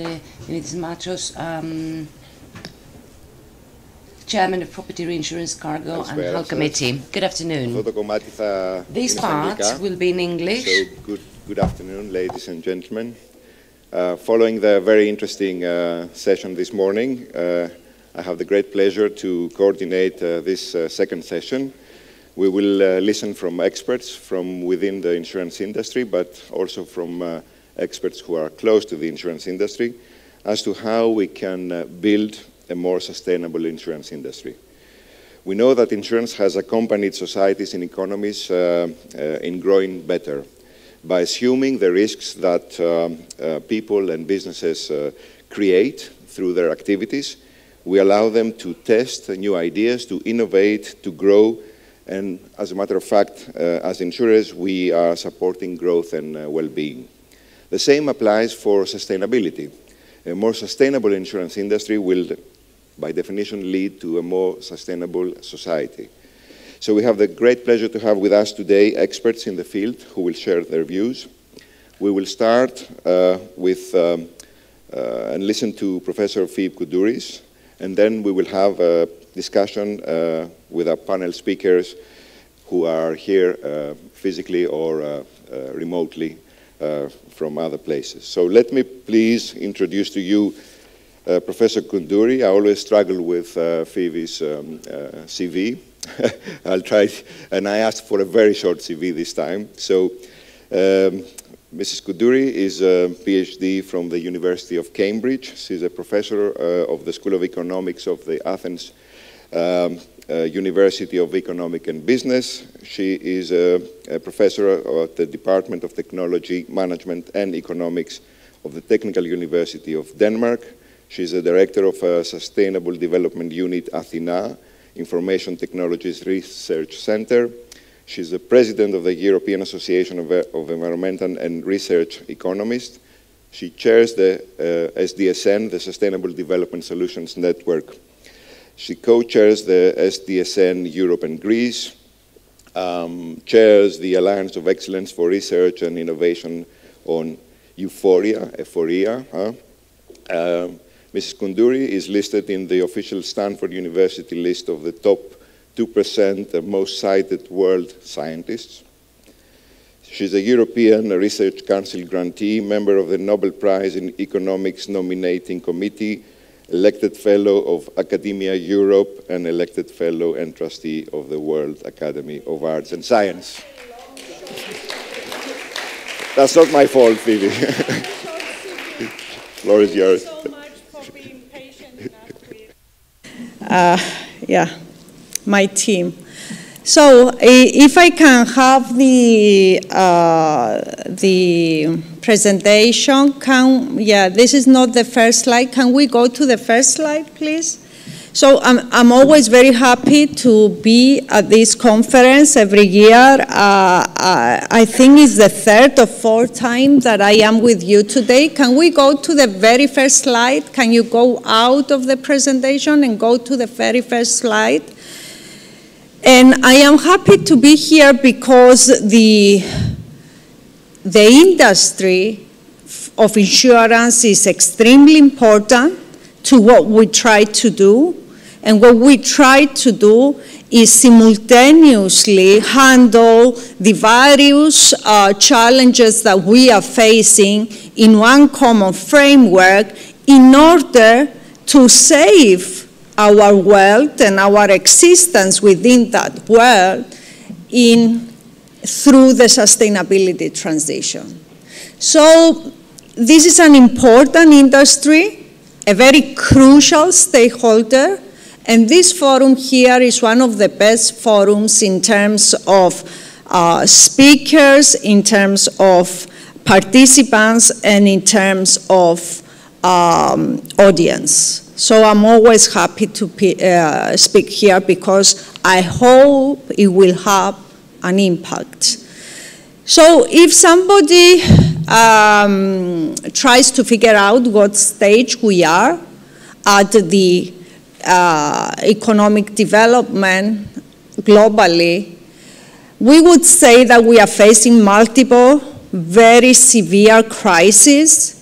Obviously, it's the pandemic, the health crisis, the economic crisis, recession and deflation lately, the climate crisis, the increase in the severity and frequency of extreme weather events, the biodiversity collapse crisis, the collapse of the ecosystem on which our production and consumption is based. And to add to this, we had the energy crisis due to mainly climate destabilization, very hot summers, very cold winters, 2021 low wind capacity. So we ended up with increased demand for energy and low supply. And then came the war in Ukraine, which increased the energy crisis. It added to the food crisis. And in general, this is a very gloomy picture if you combine the population crisis across the world and the increased inequality crisis, not just within nations, but also between the developed world and the global south. We have our blueprint for the solution. It doesn't move forward. So if you can help me move forward, it will be good. Next slide. Can you change the slide? Very good. So we have a blueprint for a holistic transition to sustainability. And this can be the only guide, because unless we tackle simultaneously all these problems in an integrated and systemic framework, the transition, the ability of the world to get on a sustainable path, sustainable development path, is not there. Our blueprint are the 17 goals of sustainable development, 169 targets within them. This is not a fairy tale about how we want our future. It's something very exact. It's something that we quantify since 2015. Who is we? The United Nations Sustainable Development Solutions Network. We measure the progress of each and every country against the 17 goals, the 169 targets within them, and we measure this with at least 3 to 8 KPIs for each of the 169 targets. And you can find the global report on this since 2015. And I can tell you that the last 2 years, 2021, 2022 reports, they are announced early in the year. We have stagnation. The world has stopped making progress with regards to the SDGs, mostly due to the disruption of the pandemic. And you can see that where you have light colors, you have very low implementation of the SDGs. The darker colors are higher implementation of the SDGs. I direct this Alliance of Excellence for Research and Innovation in IFORIA, which has 3 major pillars. Is research and innovation on aspects that have to do with sustainable development. Our team has a strong focus on mathematical models, statistics, econometrics, economic and socio-political analysis, but we are interdisciplinary in terms of including a big number of natural scientists, engineers, and then stakeholder sciences to cover the whole spectrum of interdisciplinarity that is needed in order to analyze the transition, to have a very explicit, detailed pathway development of the technologies you need, the financial instruments that you need, and the policies that you need in order to achieve the transition. Then we also have a big section, so we have 5 different institutions on research and development, then 4 accelerators. Acceleration is crucial. Technological solutions and social solutions that enable the transition to sustainability need to be incubated and accelerated into the market for massive deployment. Unless we do that, we cannot make it on time. And our deadline is 2050.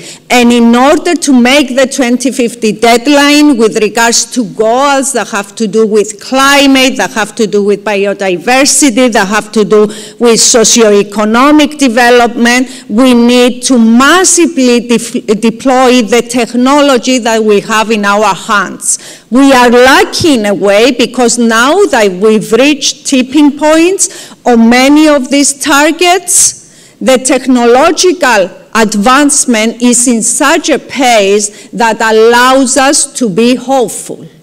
Now, the big question mark is whether we will be able to massively deploy this technology and whether the people, the society, the company, the financial institutions, the policymakers, the politicians, the NGOs, the civil society will have the ability to adopt and use this technology. So it's a lot about capacity building, reskilling and upskilling, and connecting science-driven solutions with all the institutions that need to implement the transition. Again, the politicians, the policymakers, the financial institutions, the businesses, the NGOs, the civil society. Science and technology need a fast interface with all of them.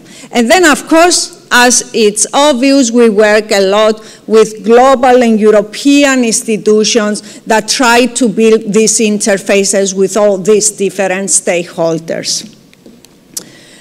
And we are a big team, about 200 researchers, quite a lot of competitive funding to do this research that, again, our aim is to detail and downscale the pathways for the transition in order to enable the transition. Of course, it's not science only, it's not technology only. We have a major boost from policy now.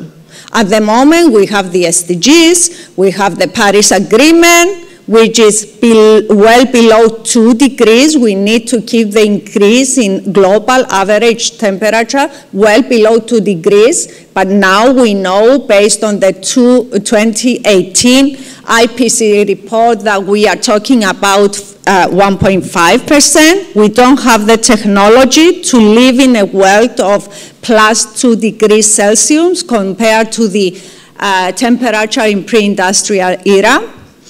And then we also, if we move to Europe, which is the leadership example, and I'm going to focus on Europe, not because it's enough to transform Europe, it's not enough. Even if Europe was climate neutral today, climate effects will be as severe and as difficult across the world and within Europe. We need to transform Europe, the US, India, China, and have the rest of the world on board, okay? But let me show you the example of Europe, which is a leadership example. European Green Deal, end of 2019, 4-axis climate neutrality by 2050. This 2050 is very important. The European Green Deal, based on science, is more correct than the SDGs.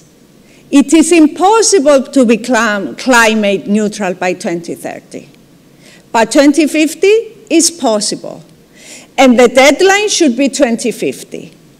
And this is our new campaign at the UN.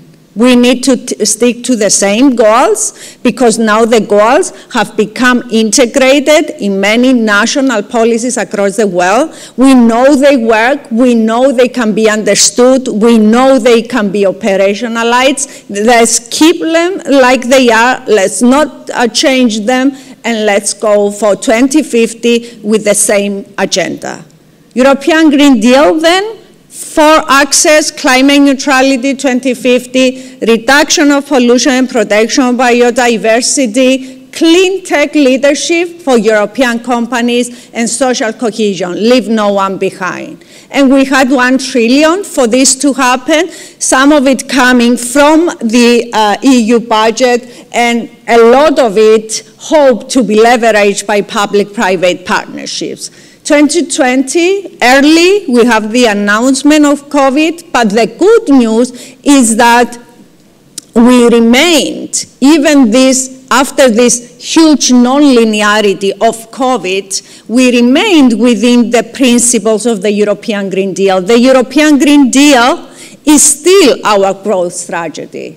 750 billion in addition to the EU annual financial framework, EU Next Generation, most of it going to the recovery and resilience plans, 750 billion additional for investments that are climate mainstream, 37%, and digital mainstream, 20%.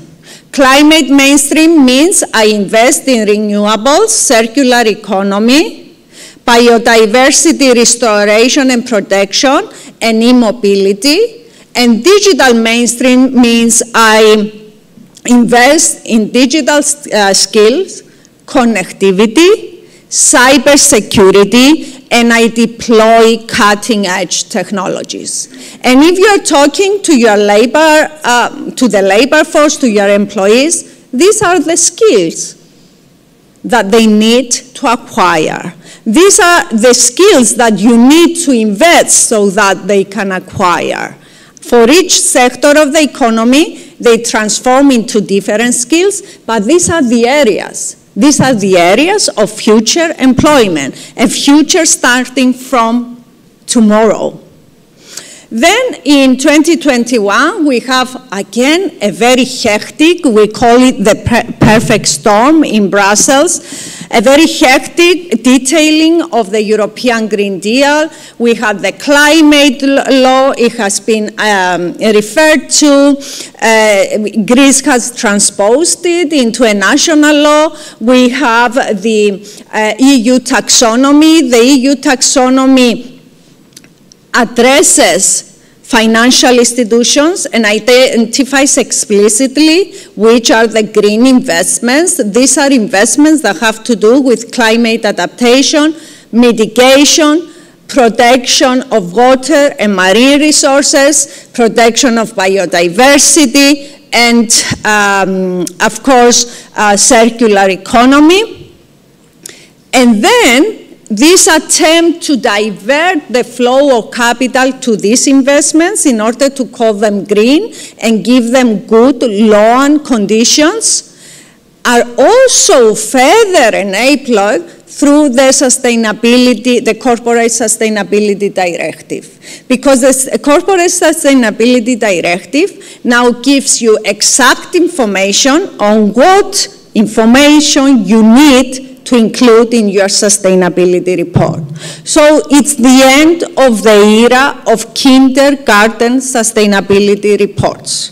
Now we know what we have to report. We know that it has to be measured. We know that it has to be quantified. We know that it will be assessed and monitored. We know that it will be digitally tagged. Okay, and we know that the array of companies that are obliged to submit a sustainability report has increased. Finally, with regards to asset management and fiduciary management and insurance companies, we also have delegated acts that impose sustainability principles in the provision of advice to customers. In addition to all this, we have the Fit for 55, 13 legislative proposals on revising all directives and tax structures and ETS structures that have to do with energy and land use and mobility, so that by 2030 we reduce our greenhouse gas emissions by 55%, which is also explicitly included in the climate law. So 55% by 2030, 80% by 2040, climate neutral by 2050. 2022, we have all this discussion about whether nuclear and gas should be part of the taxonomy. It's a bad discussion. It was a bad discussion from the start. I explicitly said that in an opinion I was asked to write for the European Commission, because those two sources of energy are very dirty. Nuclear is toxic. Natural gas is it has a very heavy footprint in terms of CO2 emission, and at the same time, renewables are per unit cheaper, we control them, and they are clean. So you have no reason to say that new investments should look at difficult areas like fossil and nuclear, like natural gas and nuclear, because in any case, the conditions they have to meet, as they have been included in the delegated acts of the taxonomy, make them so expensive that no new investment in this area will happen. Unless technology makes it cheaper to produce nuclear without toxic waste, it will never happen that you have a new plan of nuclear within the taxonomy as it is introduced in the delegated acts. So that's a waste of time discussion, basically. Of course, now with the energy crisis, we are going to use the old ones, right? Because we don't have any option. We don't have the option because we were late in investing in renewables. And we are even more late in investing in the right grid to support. Of course, 2022, we also have the Destination Earth initiative, which is a very crucial digital improvement in terms of simulating the natural structure of Earth and allowing us to focus better in terms of climate events, in terms of biodiversity collapse, and understand how our interventions can change towards the sustainable pathway. And at the same time, we have the reaction to the war, which is REPowerEU, focusing on re-establishing connectivity after COVID, which was very serious and very difficult. Stop the independence of Russian fossil fuels. I say all fossil fuels, not just Russia, and also invest in renewables. So this is our policy framework, and the question is, this is a question we pose as the senior working group on the European Green Deal of the United Nations SDSN. How can we finance the joint implementation of the SDGs and the European Green Deal? We had all the European Green Deal policies, all the digital policies, and we asked the question, these policies amount to hundreds of thousands of pages. So it's really very difficult to keep up with all this storm of new policies. And you know that policies are not enough. The difficult part is not to understand the policies, is to implement them. That's why the big issue is time. It's not technology. It's not money. We have both. It's the time to understand and downscale and detail what we have to do, each and every one of us. So do the European Green Deal policies facilitate the implementation of the SDGs? Well, in our cross-mapping, the European Green Deal is mostly focused on climate action, industry innovation and infrastructure, affordable clean energy, responsible consumption, production, and decent work and economy.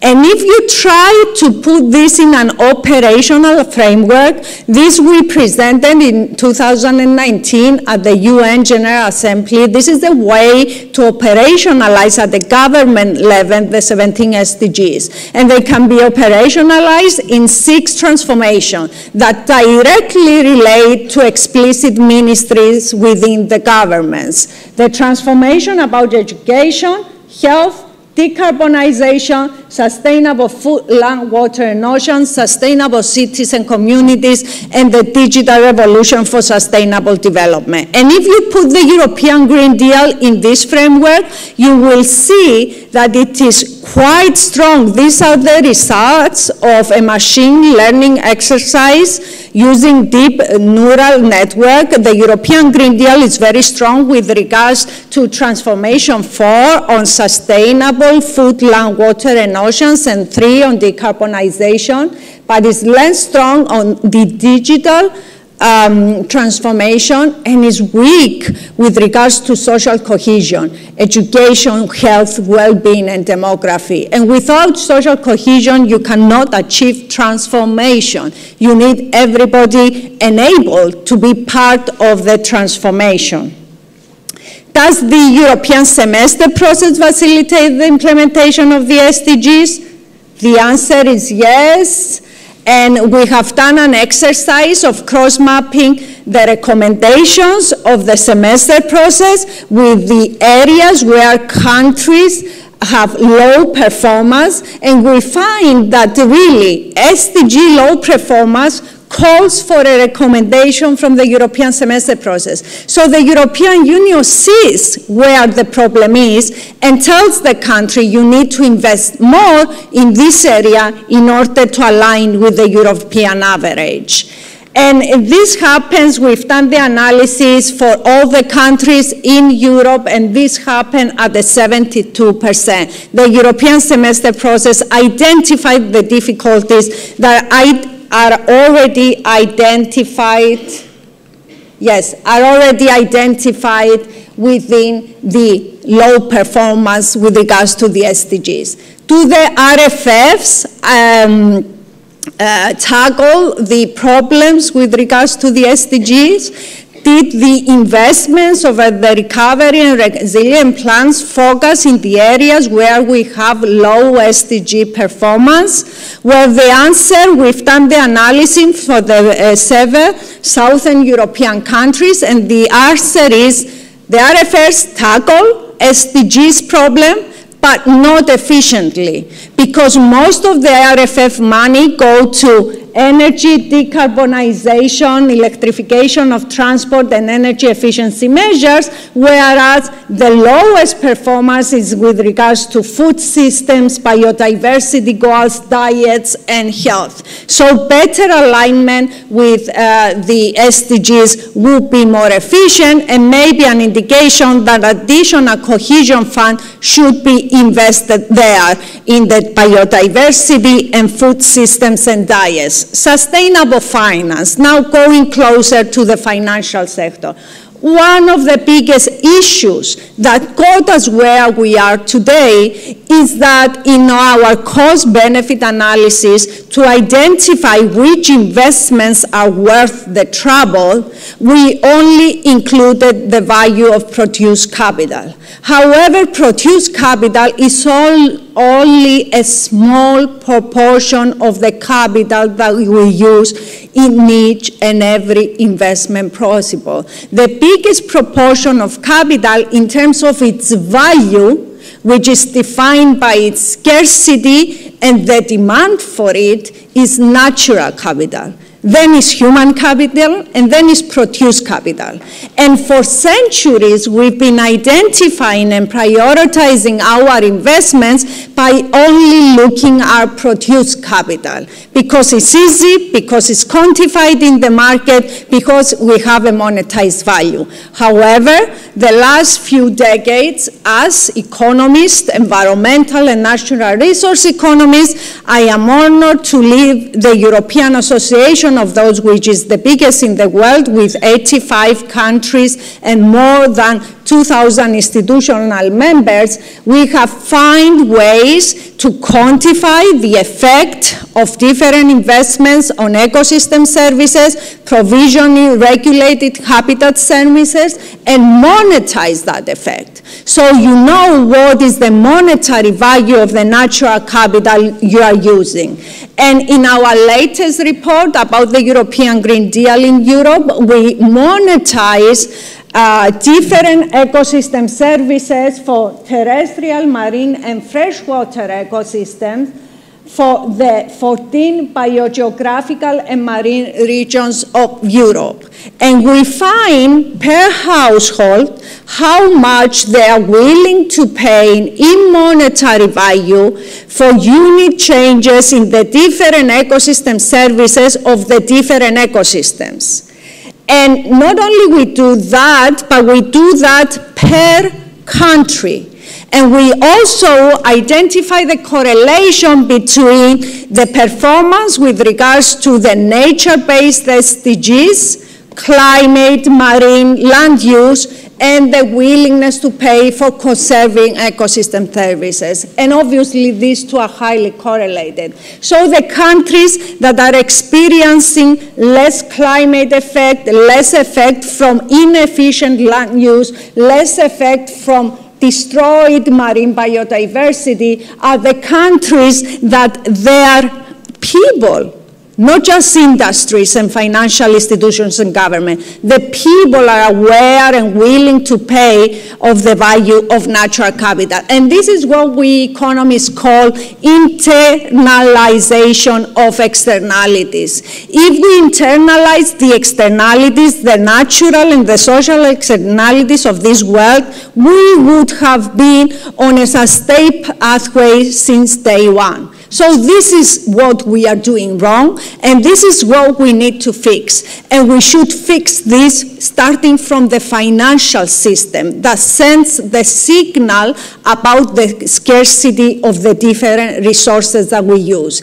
Economists and financiers, our job is to allocate over space and time scarce resources in a way that we sustain and increase profit, sustain and increase social welfare, and sustain natural capital. This is our job. We better get it right. And this is relevant with regards to the social interest rate. If you are a government, if you are involved in an investment, it could be a PPP that affects the social spectrum, you need to use the social discount rate. And the social discount rate for long-run investments is not constant. You cannot use the exponential constant discount rate that we all use. When you are looking into the long-run future, the discount rate, because of increased uncertainty and the need to be prudent, because of increased uncertainty, transforms into a time declining variable. And this is how you get the benefits from investing now in climate change, from investing now on biodiversity protection. This is how you will see the benefits in 20 years, 30. Because if you use a constant, okay, I'm finishing in 5 minutes. So in 3 minutes. So very quickly, I also want to tell you about our 3-step approach in moving to a ESG, SDG business plan for your company. And this is relevant for insurance as well. Here I list the SDGs that are very relevant for insurance: reduction of inequalities, no poverty, zero hunger, good health and well-being, gender equality, industry, innovation and infrastructure, and of course decent work and economic growth, which is the only SDG that includes insurance. So ESG is good, but it means nothing for the financial sector and the business sector unless it is transposed into an SDG. Why? Because ESG does not include profit. And profit is the single one existence access of a company, okay? So you need to make sure that whatever you're suggesting with regards to the SDGs sustains and increases profitability, because this is the mandate of the CEO, of the CFO. So you need to get to the CEO and the CFO to talk to the sustainability manager. The sustainability manager should be technically equipped to quantify, measure, and integrate into the financial analysis and business plan of the company the ESG suggestions. And the way to do that is go through this three-step approach. This is what we implement in many big companies across the world and financial institutions. Identify the important units in the value chain of the business, so you have to think in a value chain spectrum. This is very, very important. Then develop the development stage, measure companies' ESG performance with specific KPI for each company, industry, or unit. Then link the ESGs with the SDGs, and then use the hybrid matrices that allow you to document simultaneously the footprint of a change, both on profitability, on the environment, and on social impact. And finally, you need to have very smart systems, especially the big companies, for continuous monitoring and assessment and recalculation of these hybrid indices. And this is how the insurance industry gets involved. You've seen this before. Very important for mitigating extreme weather events effect, but also very, very important in terms of the impact investment that it can be done. And the impact investment does not mean investment without profit. The impact investment needs to be, if we are going to win this fight, needs to be as profitable as investments that do not contemplate their impact on society and on the environment, and they just map their profitability in terms of profits, financial profits. This is the supply chain of an insurance company. You need to look at product management, sales and distribution, new business underwriting, claims, payments, customer service, and finance. You need to map your stakeholders, the customers, the investors, the business partners, the regulators, the employees. You do your materiality assessment to understand what the different stakeholders need and perceive, and what is the importance of this stakeholder. And this is the long history of reporting. 2021, we have the most holistic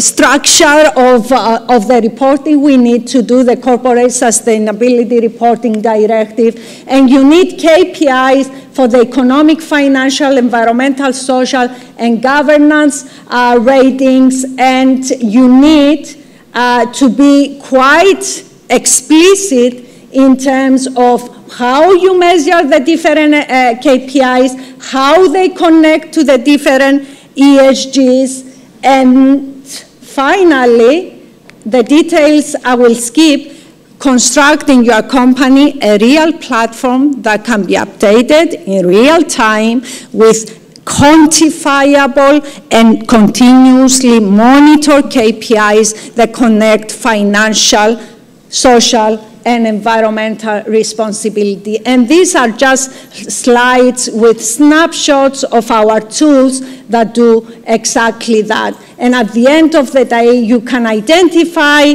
the connection between the transformation you need to make in your company with ESG and the SDGs. And this is what you have to report in your sustainability report.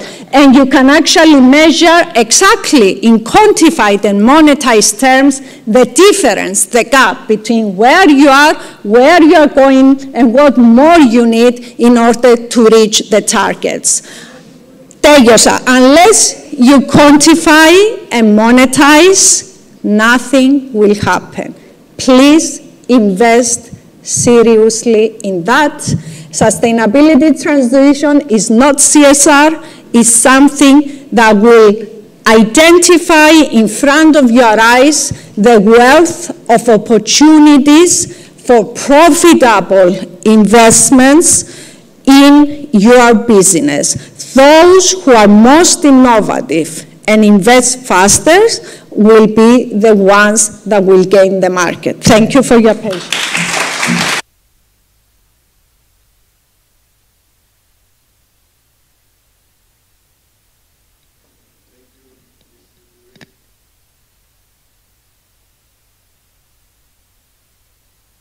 Go through all those initiatives. Please join me.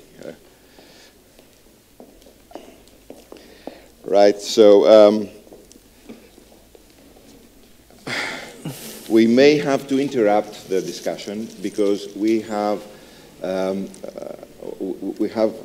somebody joining us at 1:15 sharp. He's not in this continent. He's joining from far away, so I may have to interrupt if we haven't finished. I don't believe we will have finished by then.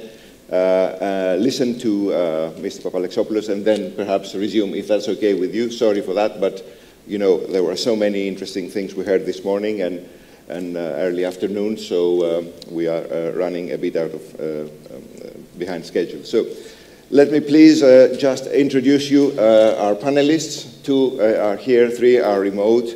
So we have Doris Popline online from who's a senior sustainability analyst at Swiss Re. Hello, Doris.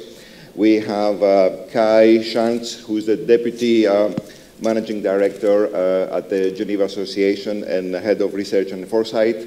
Hello, Kai.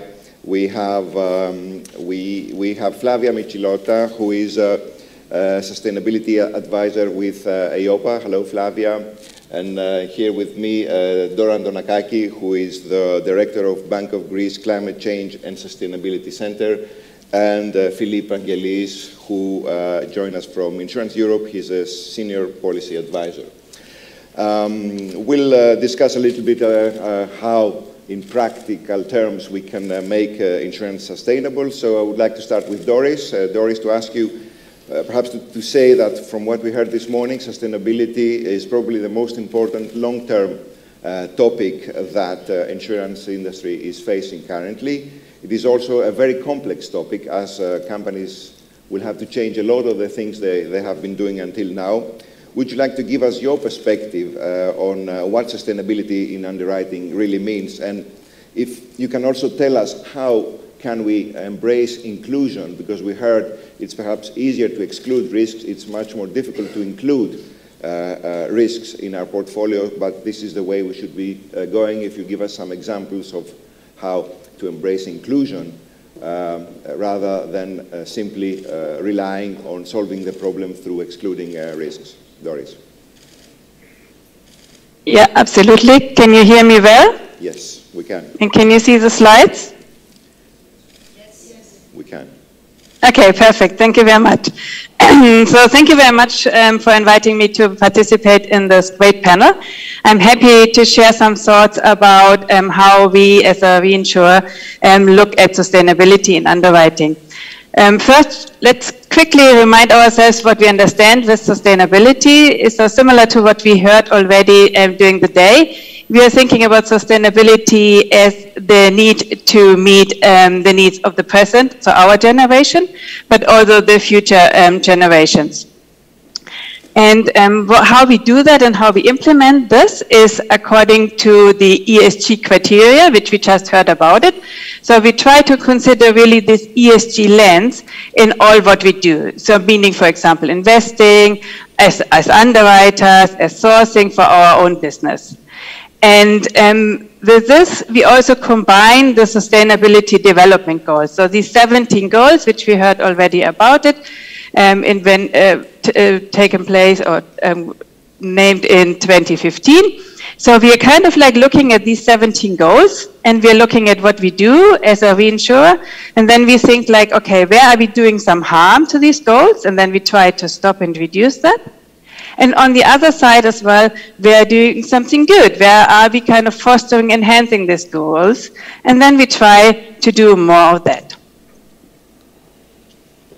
Let's have a quick look at how we kind of framing our sustainability approach. So basically we kind of came up with a wheel, and we have on one side of the wheel what we do, and on the other side of the wheel we have kind of like how we do it, so our principles. So let's turn to what we do for a second. So what we do is kind of like we focus on mitigating the climate risk. We have heard from other speakers that this is a real system pressure which is influencing all of us privately and also as insurance, reinsurance industry. And we notice, I mean, when we look at our numbers and our models, we notice that we have an increase of frequency, for example, on the nat cat side, on nat cat losses, but also an increase of the severity, so kind of how much losses we need to pay if something happens. And we think it is paramount, therefore, to advance the energy transition and help the world to move to a more low-carbon economy. The other point here in the middle is the building the societal resilience. And so we have been doing that as an insurance, reinsurance industry, I guess, for a long time. But we want to put extra emphasis on kind of like making the people enjoy and have the opportunity to have the benefits from insurance. In order to, after a disaster strikes, so let's say maybe with a nat cat example, after we have a flood or a strong windstorm or so, that people have and businesses have the opportunity to bounce back quicker. And then the last pillar which we have is the driving the affordable insurance with digital solutions. So we see that, for example, on the nat cat side, we still have quite a nat cat insurance protection gap, which was also mentioned today already. So, and then also in other areas. Therefore, we think that to have affordable insurance is quite important, and affordability goes also a bit with availability, and there we think that the digital world is helping us to achieve that. Now turning on to how we want to do that. So we are thinking about embedding sustainability in all our business activities, and then we want to lead sustainability-linked solutions and embrace opportunities. And then we also want to quantify our performance and sustainability and also kind of the impact which we are having. Now turning more to the underwriting itself, to the deal by deal on the portfolio level. There we are kind of thinking on two sides of the same coin, say. So on the one hand side, we are thinking about the risk management angle, more the downside management. And we are thinking about exclusions or limitations. So we're thinking about what do we want to do less of. For example, I mean, we heard before already that fossil fuels are having their severe problems. And therefore, we are thinking about like how can we kind of steer the economy? How can we steer that there is less thermal coal, there's less oil and gas? And therefore, we are kind of having policies in place to partly limit or reduce over time these involvements. And on the other side, we are looking at the kind of positive side, which is the inclusion side, which is this question like, what do we want to do more of? Where do we want to foster and really engage to make it grow and make it a bigger part of the pie? And there you can think about, for example, the renewable energy. And you can kind of think about different concepts. maybe to have also a buy back better concept after you give just the money for replacing or repairing your normal insurance loss, to have a bit of extra money, a lump sum, in order to enhance your property, for example, so the next time like you have a flood loss or so, the implications are not so severe. So at the end, we are thinking that we really need to think about what is sustainable business, and we think it is good business in the long run, and invest in these. And with this, do you want me to focus already also on the examples? Perhaps, yes, a couple of examples on inclusions, I mean, things we should be including in our portfolios.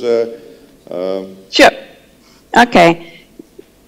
So I have thought about like what could be some examples which I can tell you about it.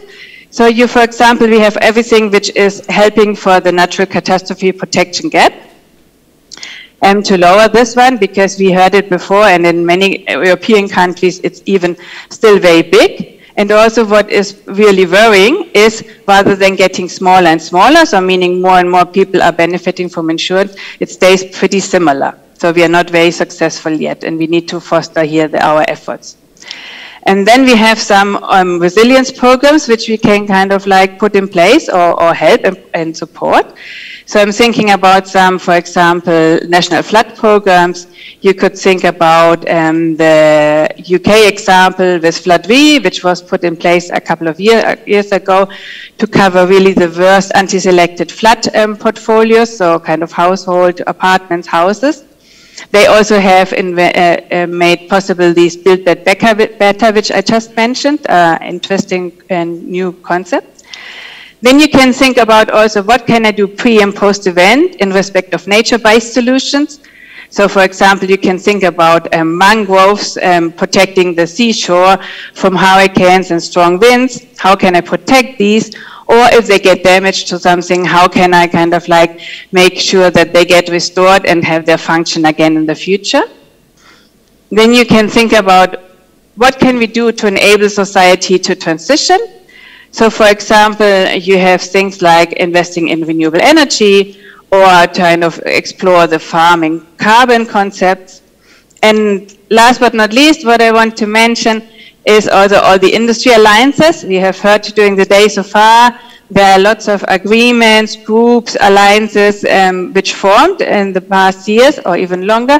And we also think it's such a complex and difficult and systemic problem. So that's why we need to work all together in order to solve it. Thank you. Thank you very much, Doris. I retain embed, lead, and quantify, and that there are many things we can do for the inclusion rather than sticking on excluding. Kai, if I may move now to Kai Schantz and ask you, Kai, the following. We know that ESG is about the E, the environmental, the S, the social, the G, the governance, and that all goals, 3 goals, must be met if we want to build sustainability in our industries. But we often talk more about the environmental aspect. Perhaps it's more something we can visualize easier. Would you like to talk to us about the social aspect of the ESG equation we need to solve? And Kai, if I interrupt you at 1:15 I will ask you to excuse me beforehand. We have a connection from abroad, but we will continue. Sorry for that. I may have to be rude. No worries, Henry. It's a great pleasure to be with you today. Yes, I'm more than pleased to address the S, because the S is frequently neglected. It suffers what some people call a middle child predicament when you look at ESG in general. And as you said, Henry, I mean, the E is pretty straightforward in terms of measuring, in terms of tracking, whereas the S is very much about subjective judgments and assessments. There's no doubt that the S has gained in importance over the past few years. You know, the pandemic was the first major catalyst. The pandemic has revealed enormous societal imbalances. And on top of that, we have seen the implications of Russia's invasion of Ukraine, the socio-economic implications on a global scale, the disruptions to energy and food markets, cost of living crisis, etc. So there is no doubt that businesses and the insurance industry as well will have to pay more attention to the S. This also has to be seen against the backdrop of legislative developments, of regulatory developments. Professor Kunduri mentioned that we have suffered setbacks, or at least a stagnation in terms of the achievement of the SDGs. So governments will be even more determined to mobilize capital at scale for sustainable development, and they will look at the private sector to support this effort. Well, for insurers, this is a very interesting discussion, because we feel, or we believe, that based on our core business, based on what we do every day, we make a positive contribution to social sustainability by taking risk, by incentivizing risk prevention, by investing funds for a long run. I mean, the figures speak a clear language. We pay claims of more than $5 trillion per annum as a global industry, based on a global premium volume of 7 trillion. We invest almost 40 trillion of dollars, you know, most of this in terms of long-term funds. So there are clear and powerful contributions. On the other hand, we cannot rest on these laurels. You know, the environment we are living in is challenging, it is bleak. Stakeholder expectations are increasing, not just vis-a-vis our industry, but also vis-a-vis our industry. So we may have to think a bit harder about what we can do on top of business as usual. You know, how we can achieve additional social benefits from explicitly adopting ESG considerations in our core business activities. This has to be profitable, and I cannot agree more with Professor Kunduri on that one. If it's not profitable, it will not be sustainable.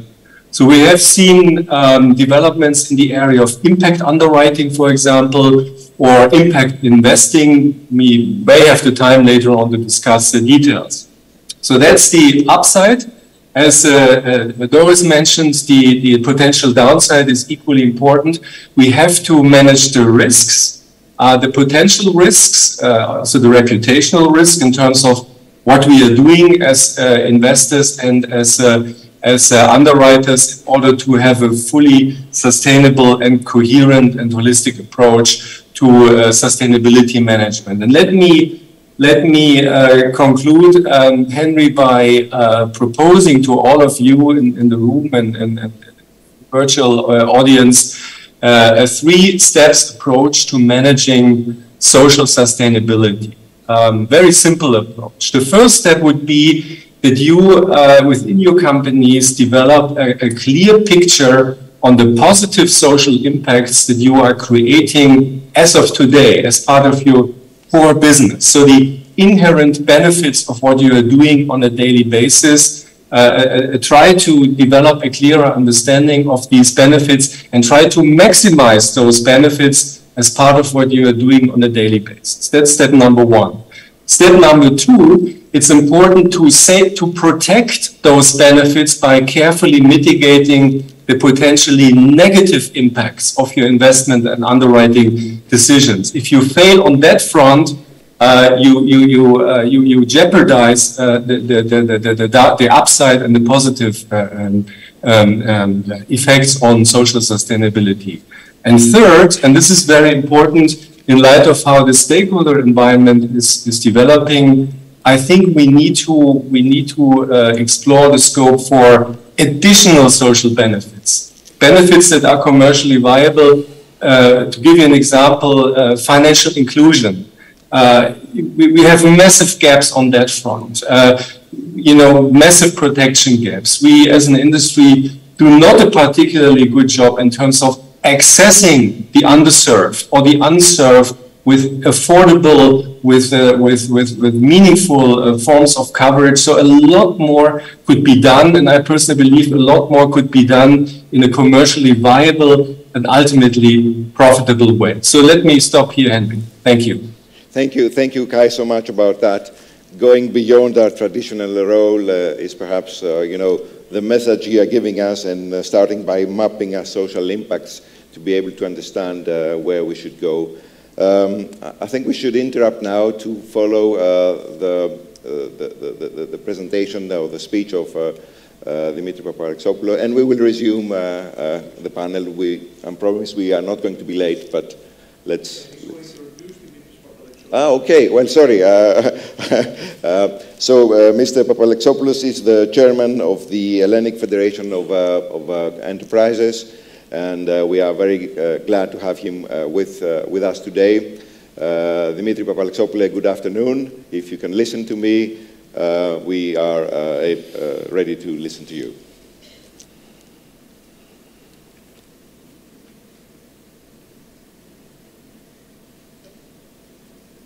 We can see you.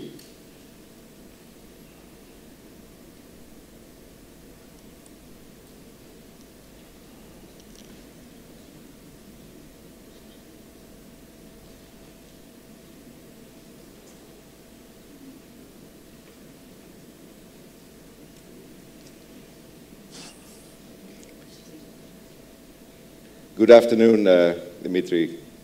Good afternoon. Can you hear me? Yes, we can. Wonderful. Very nice to have you with us. The floor is yours. The mic is yours. Thank you very much. I was told to speak in Greek. Is that okay? Oh, absolutely, yes. Okay, with my starting then with many apologies, if I may, in English before I switch back to Greek. First of all, a thank you to the organizers for allowing me to join you on this and share some thoughts on climate change. Let me also say that I apologize for not being able to be there with you physically. I'm on the wrong side of the Atlantic, so it's technically kind of difficult. And also, additionally, apologies for not waking up early enough to hear most of what you have said already and being unable to tailor my comments on what I would have heard, and furthermore, making your life difficult in terms of asking to participate at the exact time. So many apologies, and with that, let me turn to Greek for my contribution. Καλημέρα καταρχήν σε όλους. Ήθελα να μοιραστώ μαζί σας κάποιες σκέψεις γύρω από το θέμα της κλιματικής αλλαγής, προσεγγίζοντας το σφαιρικά με 4 διαφορετικά καπέλα που φοράω σχετικά με το θέμα αυτό. Το πρώτο καπέλο είναι ότι είμαι πρόεδρος μιας εταιρείας τσιμέντου και είναι νομίζω γνωστό στους περισσότερους ότι ο κλάδος της τσιμεντομηχανίας εκπέμπει σημαντικό ποσοστό των παγκοσμίων εκπομπών διοξιδίων του άνθρακα. Αυτό είναι κάτι που ως Τιτάνας το έχουμε αγκαλιάσει εδώ και πολλά χρόνια. Για να σας δώσω μια γεύση, από το 2003 δημοσιεύουμε πιστοποιημένα τις εκπομπές μας. Έχουμε βάλει τους στόχους μας σύμφωνα με το SBTI για το 2030 και το 2050 και είναι κάτι το οποίο το έχουμε πάρει εξαιρετικά σοβαρά, είναι μέρος της στρατηγικής μας. Το δεύτερο καπέλο μου είναι ως πρόεδρος του ΣΕΔ, του Συνδέσμου Επιχειρήσεων και Βιομηχανιών, ο οποίος ΣΕΔ φιλοδοξεί να εκπροσωπεί την υπεύθυνη και σοβαρή ελληνική επιχειρηματικότητα. Με αυτό το καπέλο έχουμε και επιτροπή ESG και προσπαθούμε να βοηθήσουμε τα μέλη μας να ανταποκριθούν στις ανάγκες της εποχής, αλλά εγκρίσαμε και το 2008 μάλιστα το Συμβούλιο για τη Βιώσιμη Ανάπτυξη, που προσπαθούμε σε αυτά τα θέματα να έχουμε φωνή και να βοηθάμε. Το τρίτο μου καπέλο είναι ως αντιπρόεδρος του European Roundtable for Industry, ενός Ευρωπαϊκού Συνδέσμου Μεγάλων Βιομηχανιών, στο οποίο είμαι και πρόεδρος του Energy Transition and Climate Change Committee, το οποίο μου έχει δώσει μια ευκαιρία να δω από κοντά και την ευρωπαϊκή αντιμετώπιση των θεμάτων αυτών και να συμμετάσχω σε αρκετές συζητήσεις σχετικά με το θέμα. Και τέλος, το τέταρτο καπέλο που φέρω στη συζήτηση είναι προφανώς το καπέλο του σκεπτόμενου πολίτη και οικογενειάρχη, που μοιάζεται για το μέλλον και το ότι αυτό φέρνει. Τώρα, συνθέτοντας λοιπόν όλα αυτά από όλες τις οπτικές γωνίες, θα ήθελα στη σημερινή μου ολιγόλεπτη παρέμβαση να μοιραστώ μαζί σας μια κεντρική ιδέα. Και αυτή είναι ότι στο βαθμό που φιλοδοξούμε την βιώσιμη, συμπεριληπτική, inclusive ανάπτυξη, πρέπει να αντιμετωπίσουμε συνολικά και όχι αποσπασματικά ένα τρίγωνο προτεραιοτήτων, οι οποίες σε κάποιο βαθμό είναι αλληλοσυγκρόμενες. Οι τρεις αυτές προτεραιότητες που σημαντίζουν το τρίγωνο είναι η αντιμετώπιση της κλιματικής αλλαγής, η επάρκεια ενέργειας σε λογικό κόστος και η διατήρηση της ανταγωνιστικότητας και του παραγωγικού ιστού της οικονομίας μας. Τώρα, το σημείο εκκίνησης βέβαια είναι ότι η κλιματική αλλαγή είναι ίσως η σημαντικότερη πρόκληση της γενιάς μας. Φαντάζομαι και την ασφαλιστική αγορά είναι μια από τις σημαντικότερες προκλήσεις που αντιμετωπίζεται. Και με όλα μου τα καπέλα και τα τέσσερα που προανέφερα, υποστηρίζω αναφανδόν και ενεργά τη φιλοδοξία της Ευρωπαϊκής Ένωσης να καταστήσει την Ευρώπη την πρώτη κλιματικά ουδέτερη ήπειρο μέχρι το 2050 και το θέμα δεν είναι αν το κάνουμε, αλλά πώς το κάνουμε με έναν τρόπο όσο το δυνατόν πιο αποτελεσματικό που να συνθέτει αυτό το τρίγωνο το οποίο ανέφερα. Και εκεί πρέπει να είμαστε συνειδητοποιημένοι και ρεαλιστές, χωρίς να ωρεοποιούμε και χωρίς να υπεραπλοποιούμε ένα ιδιαίτερα σύνθετο και τεχνικά απαιτητικό εγχείρημα, το οποίο το μέγεθος και η διάρκεια είναι τόσο μεγάλη που δεν προσφέρεται για συνθήματα και εύκολες λύσεις. Κάποιες σκληρές αλήθειες, τις οποίες νομίζω πρέπει να τις ξέρουμε, όχι για να μας αποθαρρύνουμε, αλλά για να οργανωθούμε σωστά. Πρώτον, η απανθρακοποίηση της οικονομίας και η ενεργειακή μετάβαση θα κρατήσει πολλά χρόνια και απαιτεί πολύ μεγάλες επενδύσεις και πρόσθετο κόστος μέχρι να φτάσουμε κάποια στιγμή που πιστεύω ότι θα φτάσουμε στο νιρβάνα της καθαρής και φθηνότερης ενέργειας. Και θα φτάσουμε εκεί, αλλά θα πάρει πολλά χρόνια. Δεύτερον, το κόστος της μετάβασης θα πλήξει αναλογικά πολύ περισσότερο τους αδύναμους σε μια εποχή που η κοινωνία μας ήδη πάσχει από αυξημένες ανισότητες. Τρίτον, το μεγαλύτερο μέρος του υπόλοιπου κόσμου δεν φαίνεται διατεθειμένο, δεν είναι διατεθειμένο αυτή τη στιγμή να ακολουθήσει με τους απαραίτητους ρυθμούς. Και εδώ πέρα είναι προφανές, αλλά νομίζω πρέπει να το υπενθυμίζουμε, ότι καλώς η Ευρώπη ηγείται, καλώς δίνει το καλό παράδειγμα, αλλά όταν η Ευρώπη αποτελεί το 7-8% των παγκόσμιων εκπομπών, το ζητούμενο δεν είναι απλώς η Ευρώπη να πετύχει, είναι να πετύχει ο κόσμος ολόκληρος. Και μια τέταρτη σκληρή αλήθεια είναι ότι κατά τα επόμενα κρίσιμα χρόνια της μετάβασης, δεν ξέρω αν 5 ή 10, αλλά για αρκετά χρόνια ακόμα, η ανταγωνιστικότητα των παραγωγών στην Ευρώπη και στην Ελλάδα θα είναι υπό ισχυρή πίεση. Με αυτά τα δεδομένα, η Ευρωπαϊκή Ένωση έχει σχεδιάσει ένα ολιστικό πακέτο, ένα σύνολο μέτρων που προσπαθήσει να αντιμετωπίσει ταυτόχρονα τις τρεις πλευρές αυτού του τριγώνου που περιέγραψα.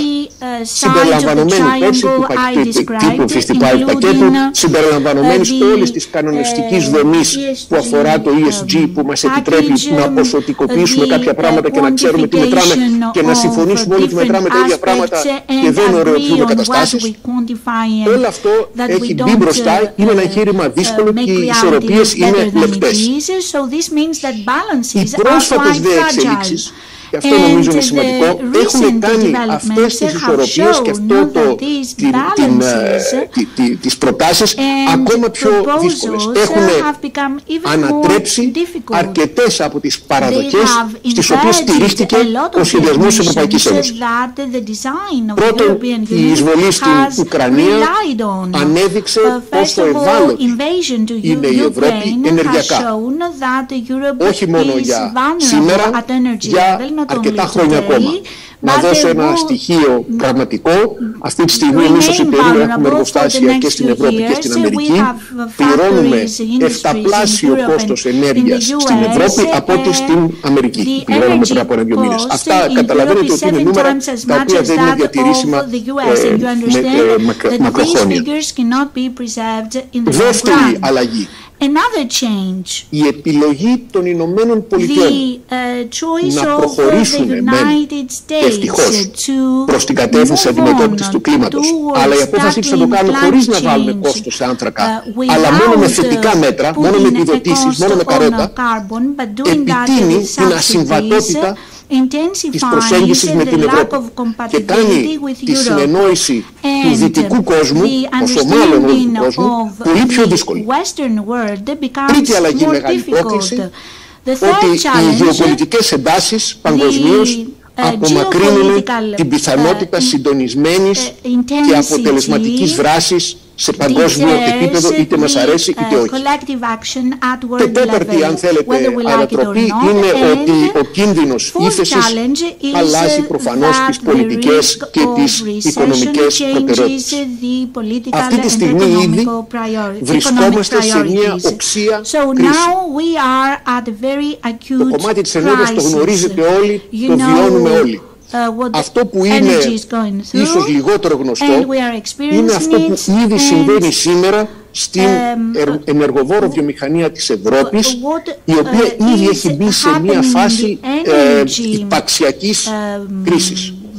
Να δώσω 2-3 παραδείγματα. Στο κλάδο του αλουμινίου η Ευρώπη καταναλύσει περίπου 4 εκατομμύρια τόνους αλουμίνιο το χρόνο. Πριν από 2 χρόνια είχε περίπου 10% εξαγωγές, 5% εισαγωγές. Φέτος θα εισάγουμε πάνω από 50% του αλουμινίου που χρειαζόμαστε σαν Ευρώπη. Οι μονάδες παραγωγής κλείνουν. Και εδώ πέρα δεν είναι μόνο θέμα οικονομικής ζημιάς, είναι θέμα και περιβαλλοντολογικής αναποτελεσματικότητας. Δεν μειώνουμε τις εκπομπές, μπορεί μάλιστα με το να εισάγουμε από τρίτες χώρες να αυξάνουμε τελικά τις εκπομπές. Άρα είναι ένα lose-lose, χάνουμε και περιβαλλοντικά και οικονομικά. Αυτό δεν που συμβαίνει στο αλουμίνιο ως παράδειγμα που έφερα, συμβαίνει και σε πολλούς άλλους κλάδους, στα λιπάσματα, στα χημικά, στο χάλιβα, στο τσιμέντο κτλ. Είναι ο διαρροή άνθρακα, το carbon leakage, το οποίο δεν είναι κάτι το οποίο θα συμβεί στο μέλλον, είναι κάτι που συμβαίνει τώρα. Άρα πρέπει αυτό το δύσκολο πρόγραμμα, το δύσκολο τρίγωνο που περιέγραψα, όχι μόνο να το σχεδιάσουμε συνολικά, αλλά να το ξαναδούμε υπό το φως των τωρινών εξελίξεων και των τωρινών δεδομένων και αναγκών.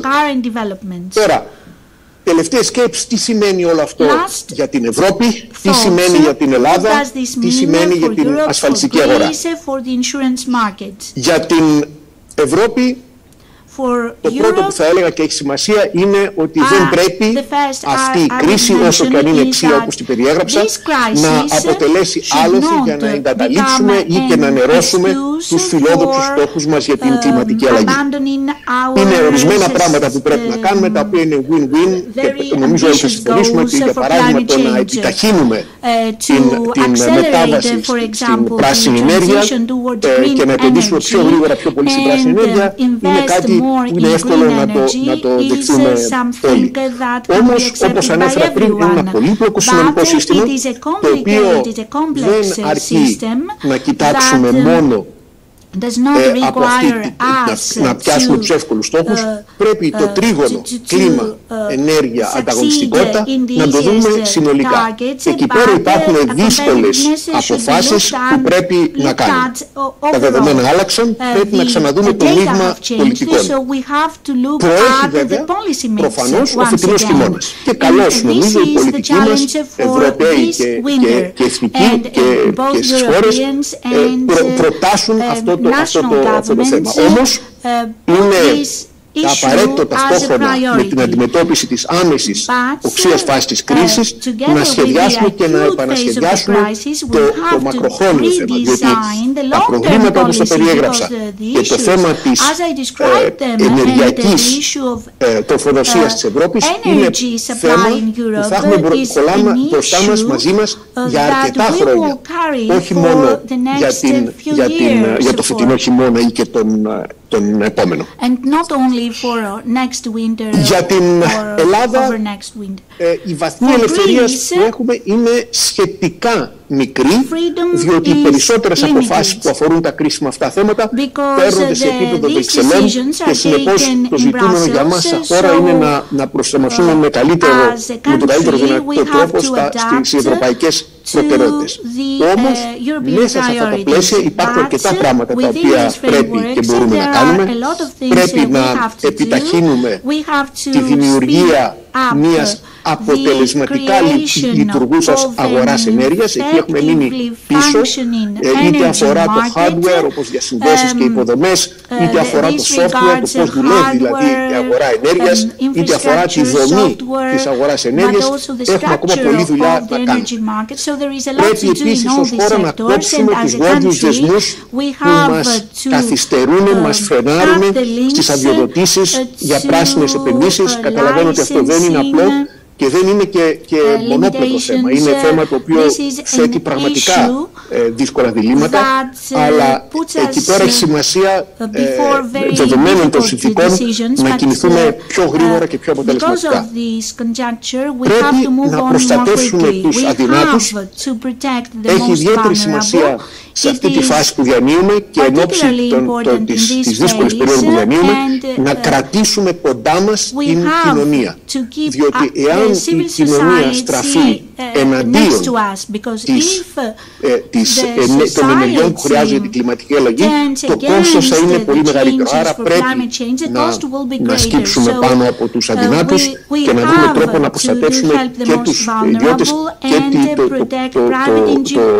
φτωχότερο μέρος της κοινωνίας και τη μικρή επιχειρηματικότητα. Και τέλος, και αυτό νομίζω είναι κάτι που έχει αρχίσει τελευταία να ακούγεται όλο και περισσότερο, πρέπει να αναδείξουμε χωρίς φόβο και πάθος το θέμα της ανταγωνιστικότητας και του παραγωγικού ιστού της χώρας όπως και της Ευρώπης και να βεβαιωθούμε ότι βρίσκουμε το σωστό μείγμα πολιτικών για να μην γίνει περισσότερη ζημιά από αυτή που πρέπει θα γίνει έτσι και έτσι. Τέλος, για τον ασφαλιστικό κλάδο δεν τολμώ να επιχειρήσω να βγάλω συμπεράσματα μπροστά σε ένα κροατήριο που σίγουρα καταλαβαίνει προφανώς πολύ περισσότερα από μένα. Να πω ότι σίγουρα δεν ζηλεύω αυτούς που προσπαθούν να φτιάξουν μοντελάκια για να υπολογίσουν πώς όλο αυτό το θέμα μεταφράζεται σε νούμερα και ασφάλιστρα. Νομίζω ότι το εύρος των κινδύνων και το εύρος των αποκλήσεων από τις προβλέψεις που κάνουν οι επιστήμονες και οι οικονομολόγοι είναι τεράστιο. Προσωπικά έχω μάλιστα την εντύπωση να κάνω μια μικρή απόκληση ότι οι επιστήμονες στην προσπάθειά τους να είναι σοβαροί και να μην κατηγορηθούν για υπερβολές είναι υπερσυντηρητικοί στις προβλέψεις που κάνουν. Και υπάρχουν αρκετές ενδείξεις ότι τα φαινόμενα προχωρούν πιο γρήγορα από τις μέχρι τώρα εκτιμήσεις και προβλέψεις μας. Αλλά νομίζω ότι και για την ασφαλιστική αγορά, στο βαθμό που την καταλαβαίνω και προφανώς δεν την καταλαβαίνω πάρα πολύ καλά, χρειάζεται μια So, ολιστική προσέγγιση γύρω από το τρίγωνο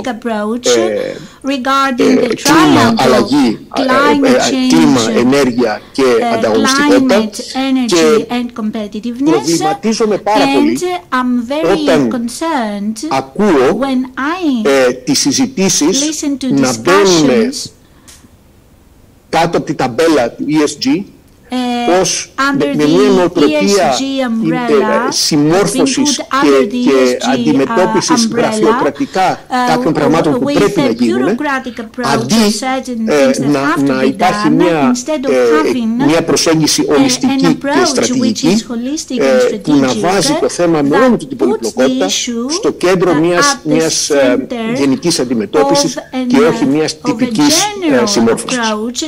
Αυτά ήθελα να μοιραστώ μαζί σας. Ευχαριστώ και πάλι για την ευκαιρία που μου δώσατε να μιλήσω σήμερα.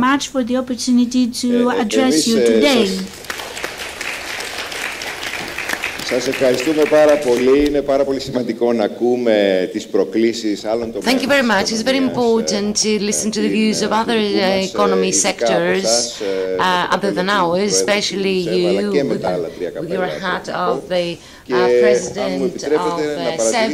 And if you allow me, because you're aware of the market a bit more than you said, because what you touched upon is very realistic and you did so very eloquently. Thank you very much for your contribution. I thank you and apologize for the way I delivered my contribution. Okay. Okay, λοιπόν, so we will resume with our panel. I promise we will not keep you very much because I know, we are a bit behind schedule. I would like to ask Flavia. Flavia, I hope you can listen to us.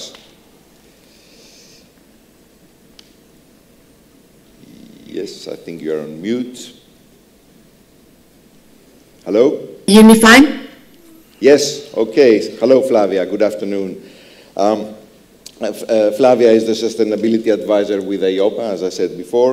So we know, Flavia, that the regulators are equally interested in ensuring that the industry will remain resilient on the one side, so the solvency aspect, but on the other side as well that that companies will embrace sustainability and that consumer protection will also be part of their goals. Would you like to give us your perspective on how to balance between those two so important objectives, especially when you look at it from a regulator's point of view? Sorry, I totally got disconnected, so I was kicked out of Zoom for a moment.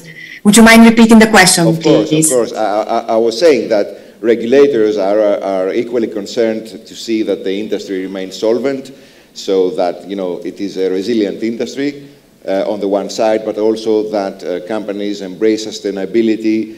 They look at consumer protection interest as well. The question is, how is this balance done, and what is your view on how regulators look at this critical balance between consumer protection on the one side and resilience of the insurance industry on the other side? Okay, thanks. So I think that when considering the resilience of the insurance sector and consumer protection at the same time, we're really talking about the relationship between transparency and a comprehensive notion of risk. Resilience and consumer protection are also at the core of EIOPA's strategy for the coming 3 years.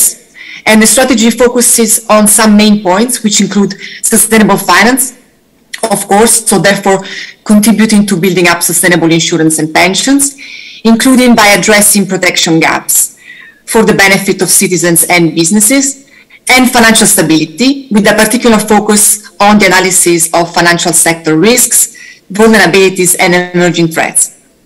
Some of the key actions around sustainable finance concretely include integrating ESG risks in the prudential framework for insurers and pension funds, and initiating one-off coordinated climate change stress tests as well.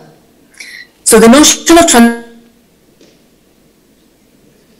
realistically what is a risk and the scale of that risk.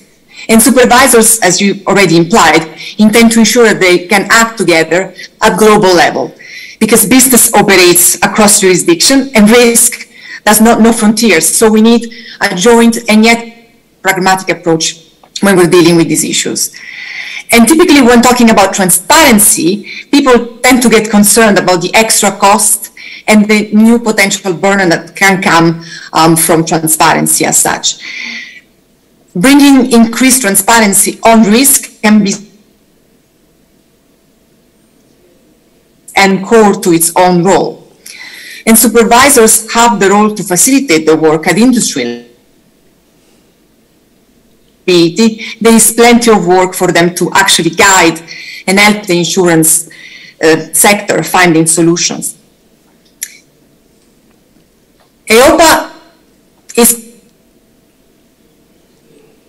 pension sectors in the transition to climate neutrality and to deliver on the Green Deal initiated by the European Commission. EIOPA's work on sustainable finance is driven by 3 objectives. So insurers should manage and mitigate ESG risks. They should reflect policyholder and pension schemes members' preferences for sustainable investments, and they should adopt a sustainable approach. This would reflect the important role insurance and a key element to foster sustainable growth and to channel funding in social and governance-related objectives. That is to improve data availability, of course, and that with the public disclosure of relevant metrics by reporting entities, as well as improving transparency on risk arising from climate change, for instance. And in this context, EIOPA is providing guidance by building a natural catastrophe database through open source platform, for instance, to help identify where physical risks are. Pilot dashboard, which actually depicts the insurance protection gap for climate-related insurance protection gap in order to identify measures that will help in decreasing society's losses in the event of natural catastrophes. The dashboard brings awareness and the protection gap, and this is the link with transparency. By promoting science-based approach to protection gap management and decision-making, and in turn, it aims at capturing clear data on exposure and vulnerabilities in the EU, and is part of EIOPA's broader sustainability agenda to integrate ESG risk assessment in the regulatory and supervisory framework. A couple of key examples to follow up on my premises. When talking about sustainable finance, we generally immediately refer to the EU taxonomy, to which Phoebe already alluded to, because EIOPA found that only a small portion of the insurance investments are made in economic activities which might be eligible to the EU sustainable finance taxonomy, as the insurer exposures are mainly concentrating towards financial activities, and their exposure to transition risks is still limited. The insurance sector has definitely a bigger role to play in facilitating a lower carbon economy, so things can definitely be improved. And that's why the industry is and processes as per the broader sustainability topic. The use of taxonomy will be made mandatory for financial market participants, offering to the market sustainable investment products. But the taxonomy can help the insurance sector also more generally in the integration of sustainability consideration in their investments by providing common definitions and metrics. Applying the taxonomy in practice will require a significant amount of data, which is not necessarily available to the regulators and the industry, especially during the first years of implementation. Gathering all the required information will need a significant effort for the industry. Of the necessary data will therefore define the success of the application of taxonomy. And that to develop consistent sustainability reporting standards under the directive called Corporate Sustainability Reporting Directive will be key in setting a reference framework that practitioners can use, essentially shaping a common narrative for all the involved stakeholders. The last point I will mention is in relation to one of the negative considerations that stems from the increase in consumers' demand for investment with sustainability-related features. Increased demand equals to increased offering, of course, but that what is offered today as green is not necessarily as green as it claims to be. And I'm talking about greenwashing, of course. EIOPA already in its Consumer Trends Report 2021 warned about a possible increase in greenwashing and its related risks, highlighting the need to monitor and mitigate it. And as you might know, EIOPA and the rest of the ESAs have recently received a request for input from the European Commission to define greenwashing risks and to kickstart the work around determining sustainability claims and all the sustainable finance policies, requesting them to address three main areas: understanding and better monitoring greenwashing and the related financial risks, taking stocks of implementation and supervision of sustainable finance policies aimed at preventing and addressing greenwashing, and assessing the supervisory and enforcement response. Well, I hope this gives a general and certainly partial view as to what supervisors are doing to guarantee consumer protection in the face of so many challenges. Thank you very much, Flavia.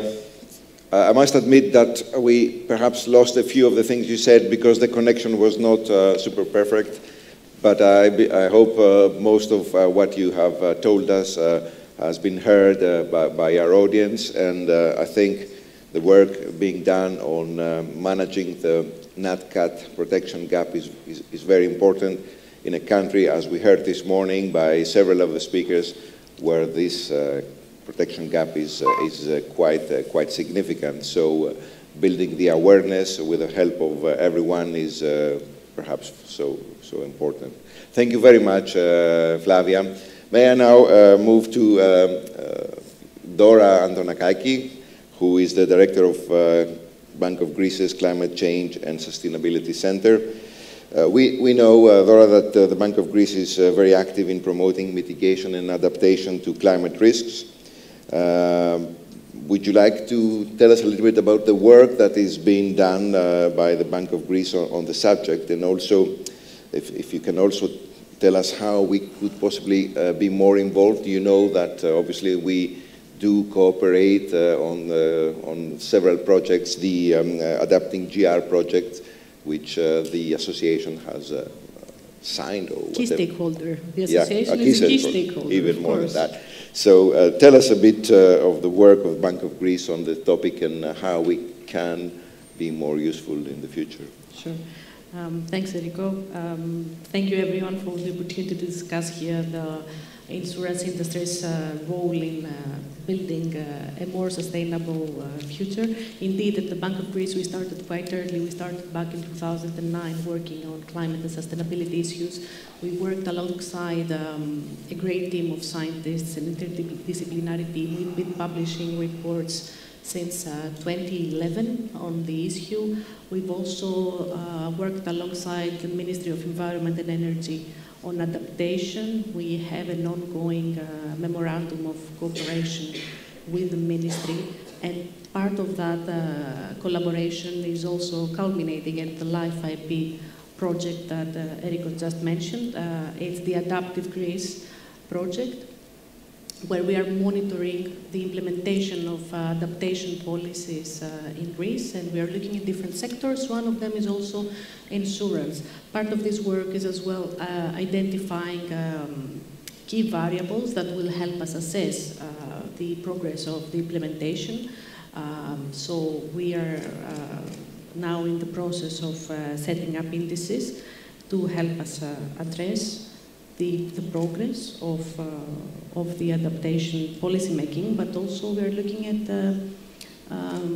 key projects, some pilot projects that are being implemented across the country to give us some real idea of what adaptation looks like. Also, at the Bank of Greece, we've been the first central bank worldwide to endorse the UNEP FI responsible banking principles. I do realize that part of today's event also has to do with your endorsement as well of the principles for sustainable insurance, and we are very happy to see that. We've seen, I won't argue with what else we're doing at Bank of Greece because it's all up on our website. Just another thing I would like to mention, another milestone was last year in 2021 where we submitted a pledge. We published a pledge with some key actions that we will be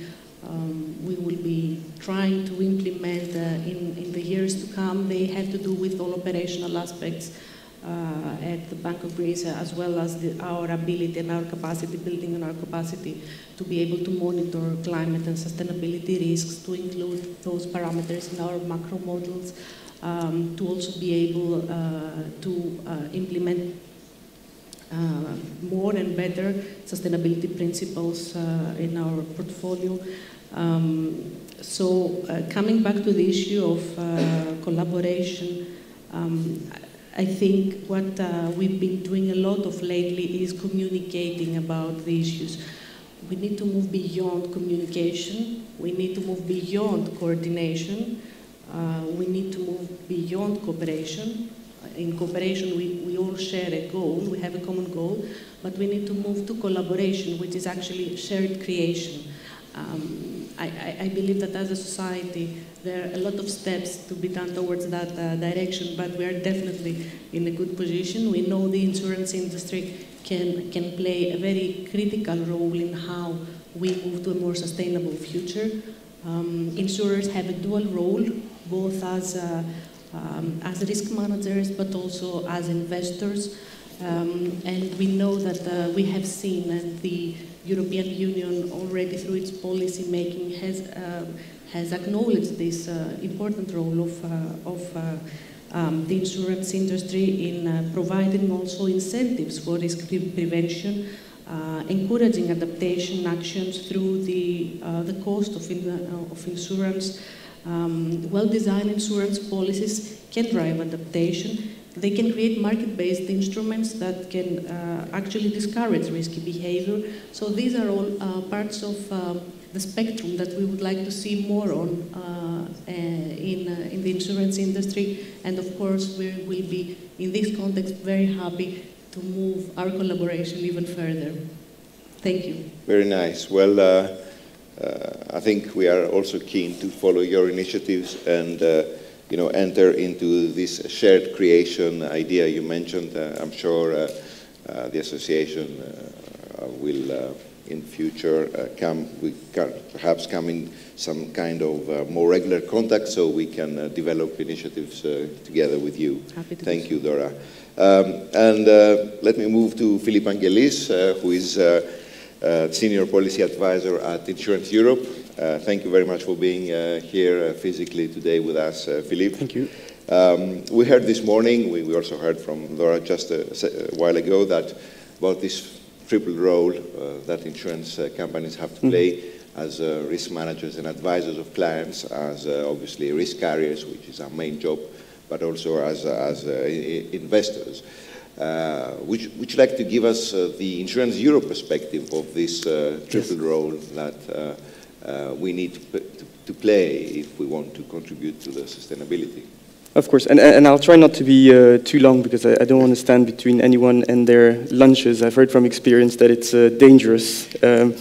So I have a background in financial accounting, so the way I see it is a lot from a balance sheet perspective. So first we look at the liabilities, and essentially it's that this is our role as underwriters. And there's basically two things we can do. We can do climate change adaptation and climate change mitigation.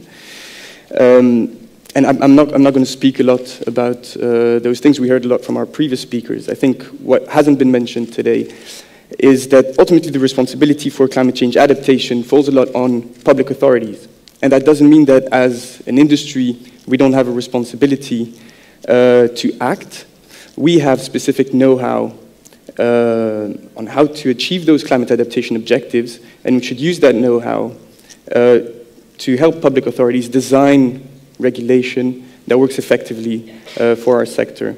Then on climate change mitigation, of course, we heard about the COP21 objectives, which we, of course, subscribed to and we supported. We heard about own initiatives like the Net Zero Alliance, which we also highly support. Something that we need to keep an eye on the horizon a little bit in Brussels is a piece of legislation that is currently being discussed is the CSDDD, so the Corporate Sustainability Due Diligence Directive. And this directive forces us as companies to have plans in place to reach the objectives of the Paris Agreement. And so whereas we heard a lot about reporting initiatives, this introduces legal liabilities in case we do not have those plans to meet the 1.5-degree initiatives. So that's on the underwriting side. Now on the investor side, I think what's specific to the insurance industry is essentially two things. First, we are the #1 institutional investors in Europe. So we're in a unique position to transition and reallocate resources towards sustainable activities. And the second one is we are long-term investors in contrast to other sectors. That means that we're able to hold our investments much longer than other industries to meet our long-term liabilities we have, again, on our liability side.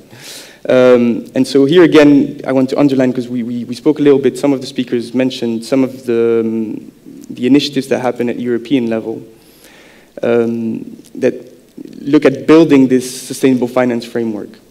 So we heard about the taxonomy which builds, essentially it's a dictionary, and it tells you what is green and what isn't, with very strict criteria, which we didn't have in the past. We have the SFDR, of course, that everyone in the room must be well aware of, since we've been applying it for now 1 year, and more requirements are coming. And of course, the glue that allows us to report under both those frameworks is the CSRD. I think Phoebe mentioned it a bit earlier today. The framework we have in place is called the NFRD. A lot of companies and a lot of insurers in Europe are not subject to the NFRD. What the NFRD does, it just tells us we need to have a sustainability report. What is in the sustainability report is really, there's a lot of discretion that companies can choose various frameworks. What the CSRD does is that it creates a mandatory framework for everyone, and it also introduces a number of sustainability standards that everyone will have to apply. And that is, of course, a huge change. And so if you think of the scope of the NFRD, it was 11,000 companies in Europe. When we move to the CSRD, it's 50,000 companies. And so a lot of companies that were not in the scope of the NFRD will now have to, all of a sudden, report on sustainability matters. And that's very important for us as institutional investors because we need the data to reallocate capital. Then I'm not going to speak too much about the prudential framework, but my colleagues in Brussels asked me specifically to mention Solvency II, which I know is a passionate topic.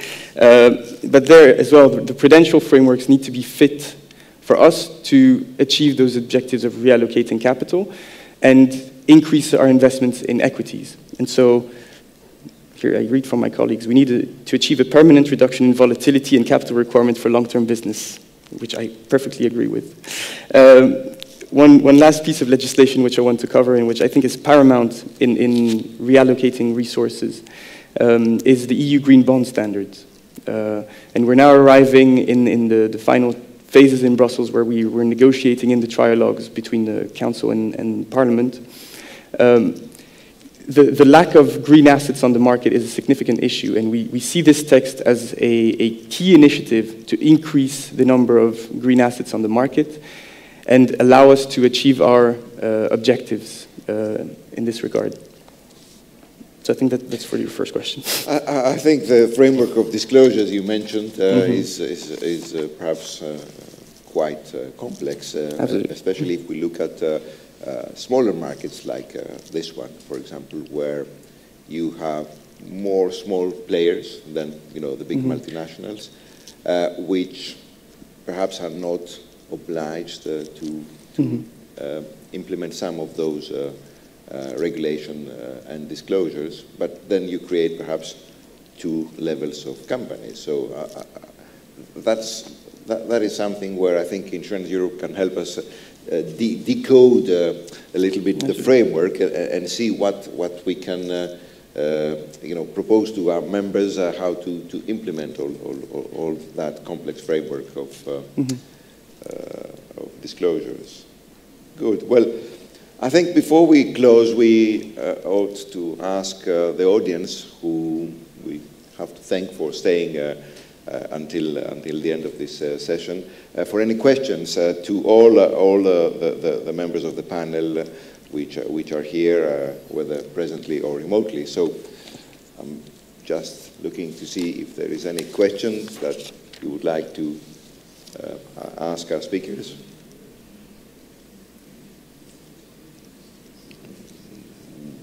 Not that I see. So again, I would like to... There's a question. Oh, yes? You need a mic, maybe? There you go.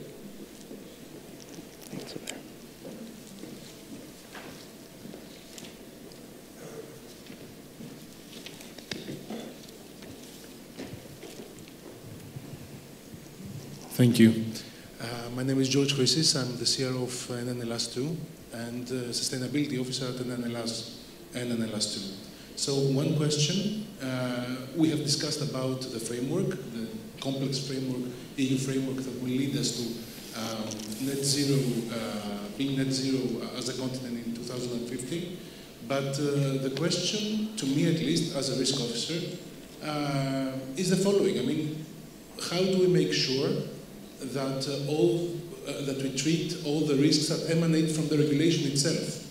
So let me pose one very brief example. So let's assume, for example, that next year the European Union provides us with many billions of euros to purchase electric cars and to make everything electrified.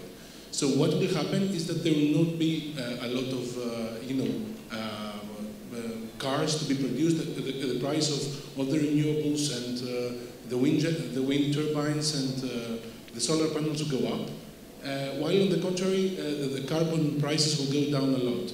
On the other side, if the opposite happens, if we do not transition to a greener economy soon, there will not be much investment in fossil fuels, so the price of fossil fuels, which we very much still depend on, will go very, very high. So we see what's happening now with the Ukraine crisis.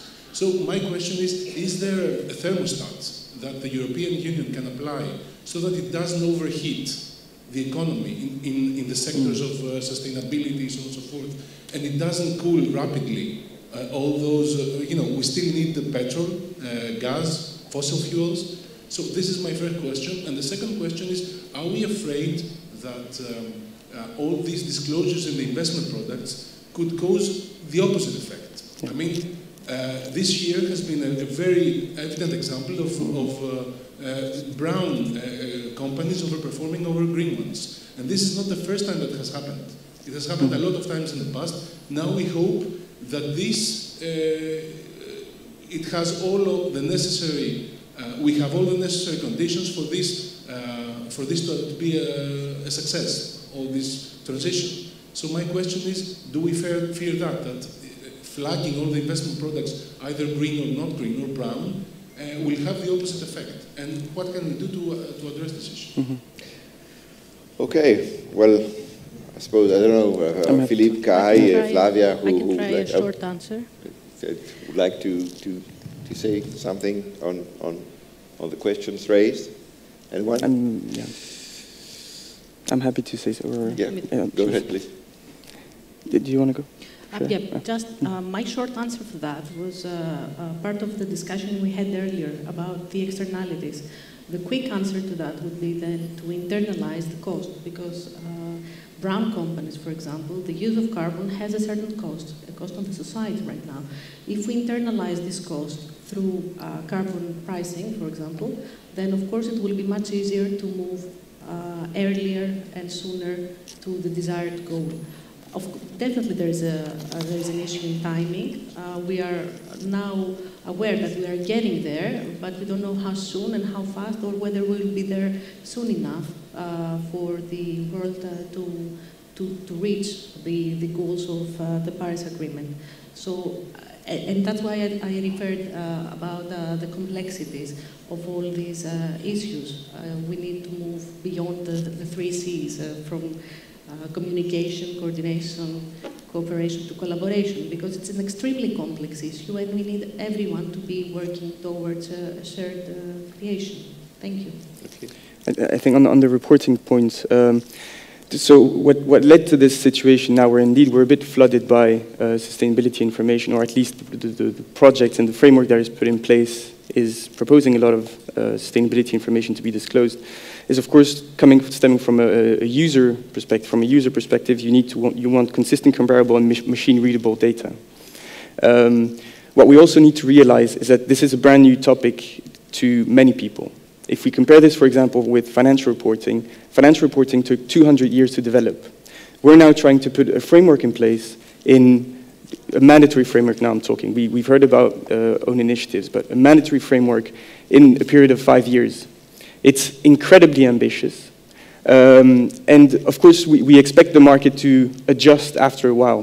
The problem is, of course, that the climate sort of crisis can't really wait 200 years for an adequate framework to be developed. So we need to be ambitious, and Europe is, and we are at the forefront of this, all these initiatives. But at least Insurance Europe in Brussels, representing the industry, we're fighting to have also proportionate and feasible requirements.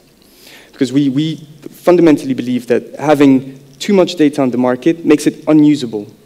It's better to have, say, 4 KPIs which truly capture the so taxonomy alignment or greenness of a product, than to have 600 data points trying to explain how it goes.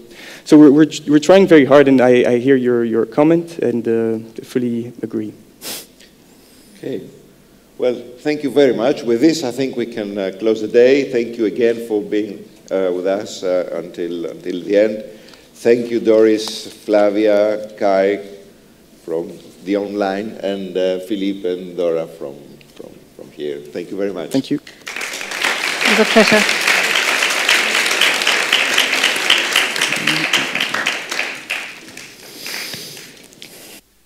Νομίζω τα πήγαμε πολύ καλά με τους χρόνους. Ευχαριστήσω θερμά τους ομιλητές μας για την πολύ σημαντική συνδρομή τους. Let me thank all our speakers for their very valuable contribution. And of course ασφαλώς όλους εσάς για τη συμμετοχή σας. And let me thank all of you Σήμερα for είναι μια εκδήλωση που εντάσσεται στους βασικούς στόχους της Ένωσής μας, που είναι η ενίσχυση της εξωστρέφειας της αγοράς μας. Και ένας τομέας στον οποίο θα εντείνουμε την προσπάθειά μας αυτή είναι αυτός της κλιματικής αλλαγής και της βιωσιμότητας. Ο ασφαλιστικός μας κλάδος δεν μπορεί να είναι αποκομμένος από το εξωτερικό περιβάλλον και τις προκλήσεις που διατρέχουν το σύγχρονο κόσμο. Ο ρόλος της ασφάλισης από τις απαρχές της ήταν να παρέχει κάλυψη και προστασία. Και αυτό καλούμαστε να κάνουμε και σήμερα, προσαρμοζόμενοι στους νέους κινδύνους, παρέχοντας καινοτόμες λύσεις.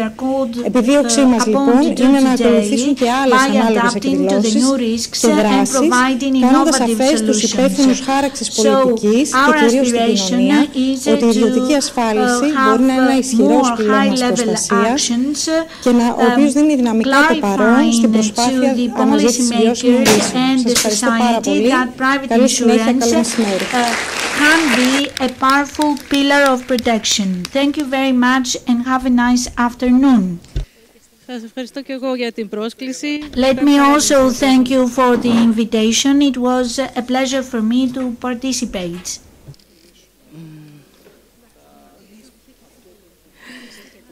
Χαρά μου, Ελίνα, χαρά μου. Σας ευχαριστώ πολύ. Ξεσηκωθήκαμε.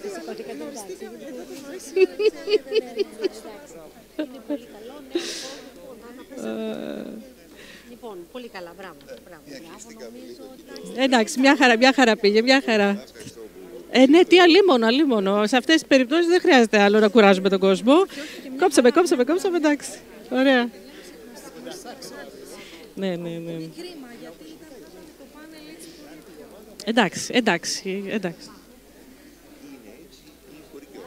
Εντάξει, σε αυτή τη φάση ήταν, ναι. Δεν πειράζει, ήταν...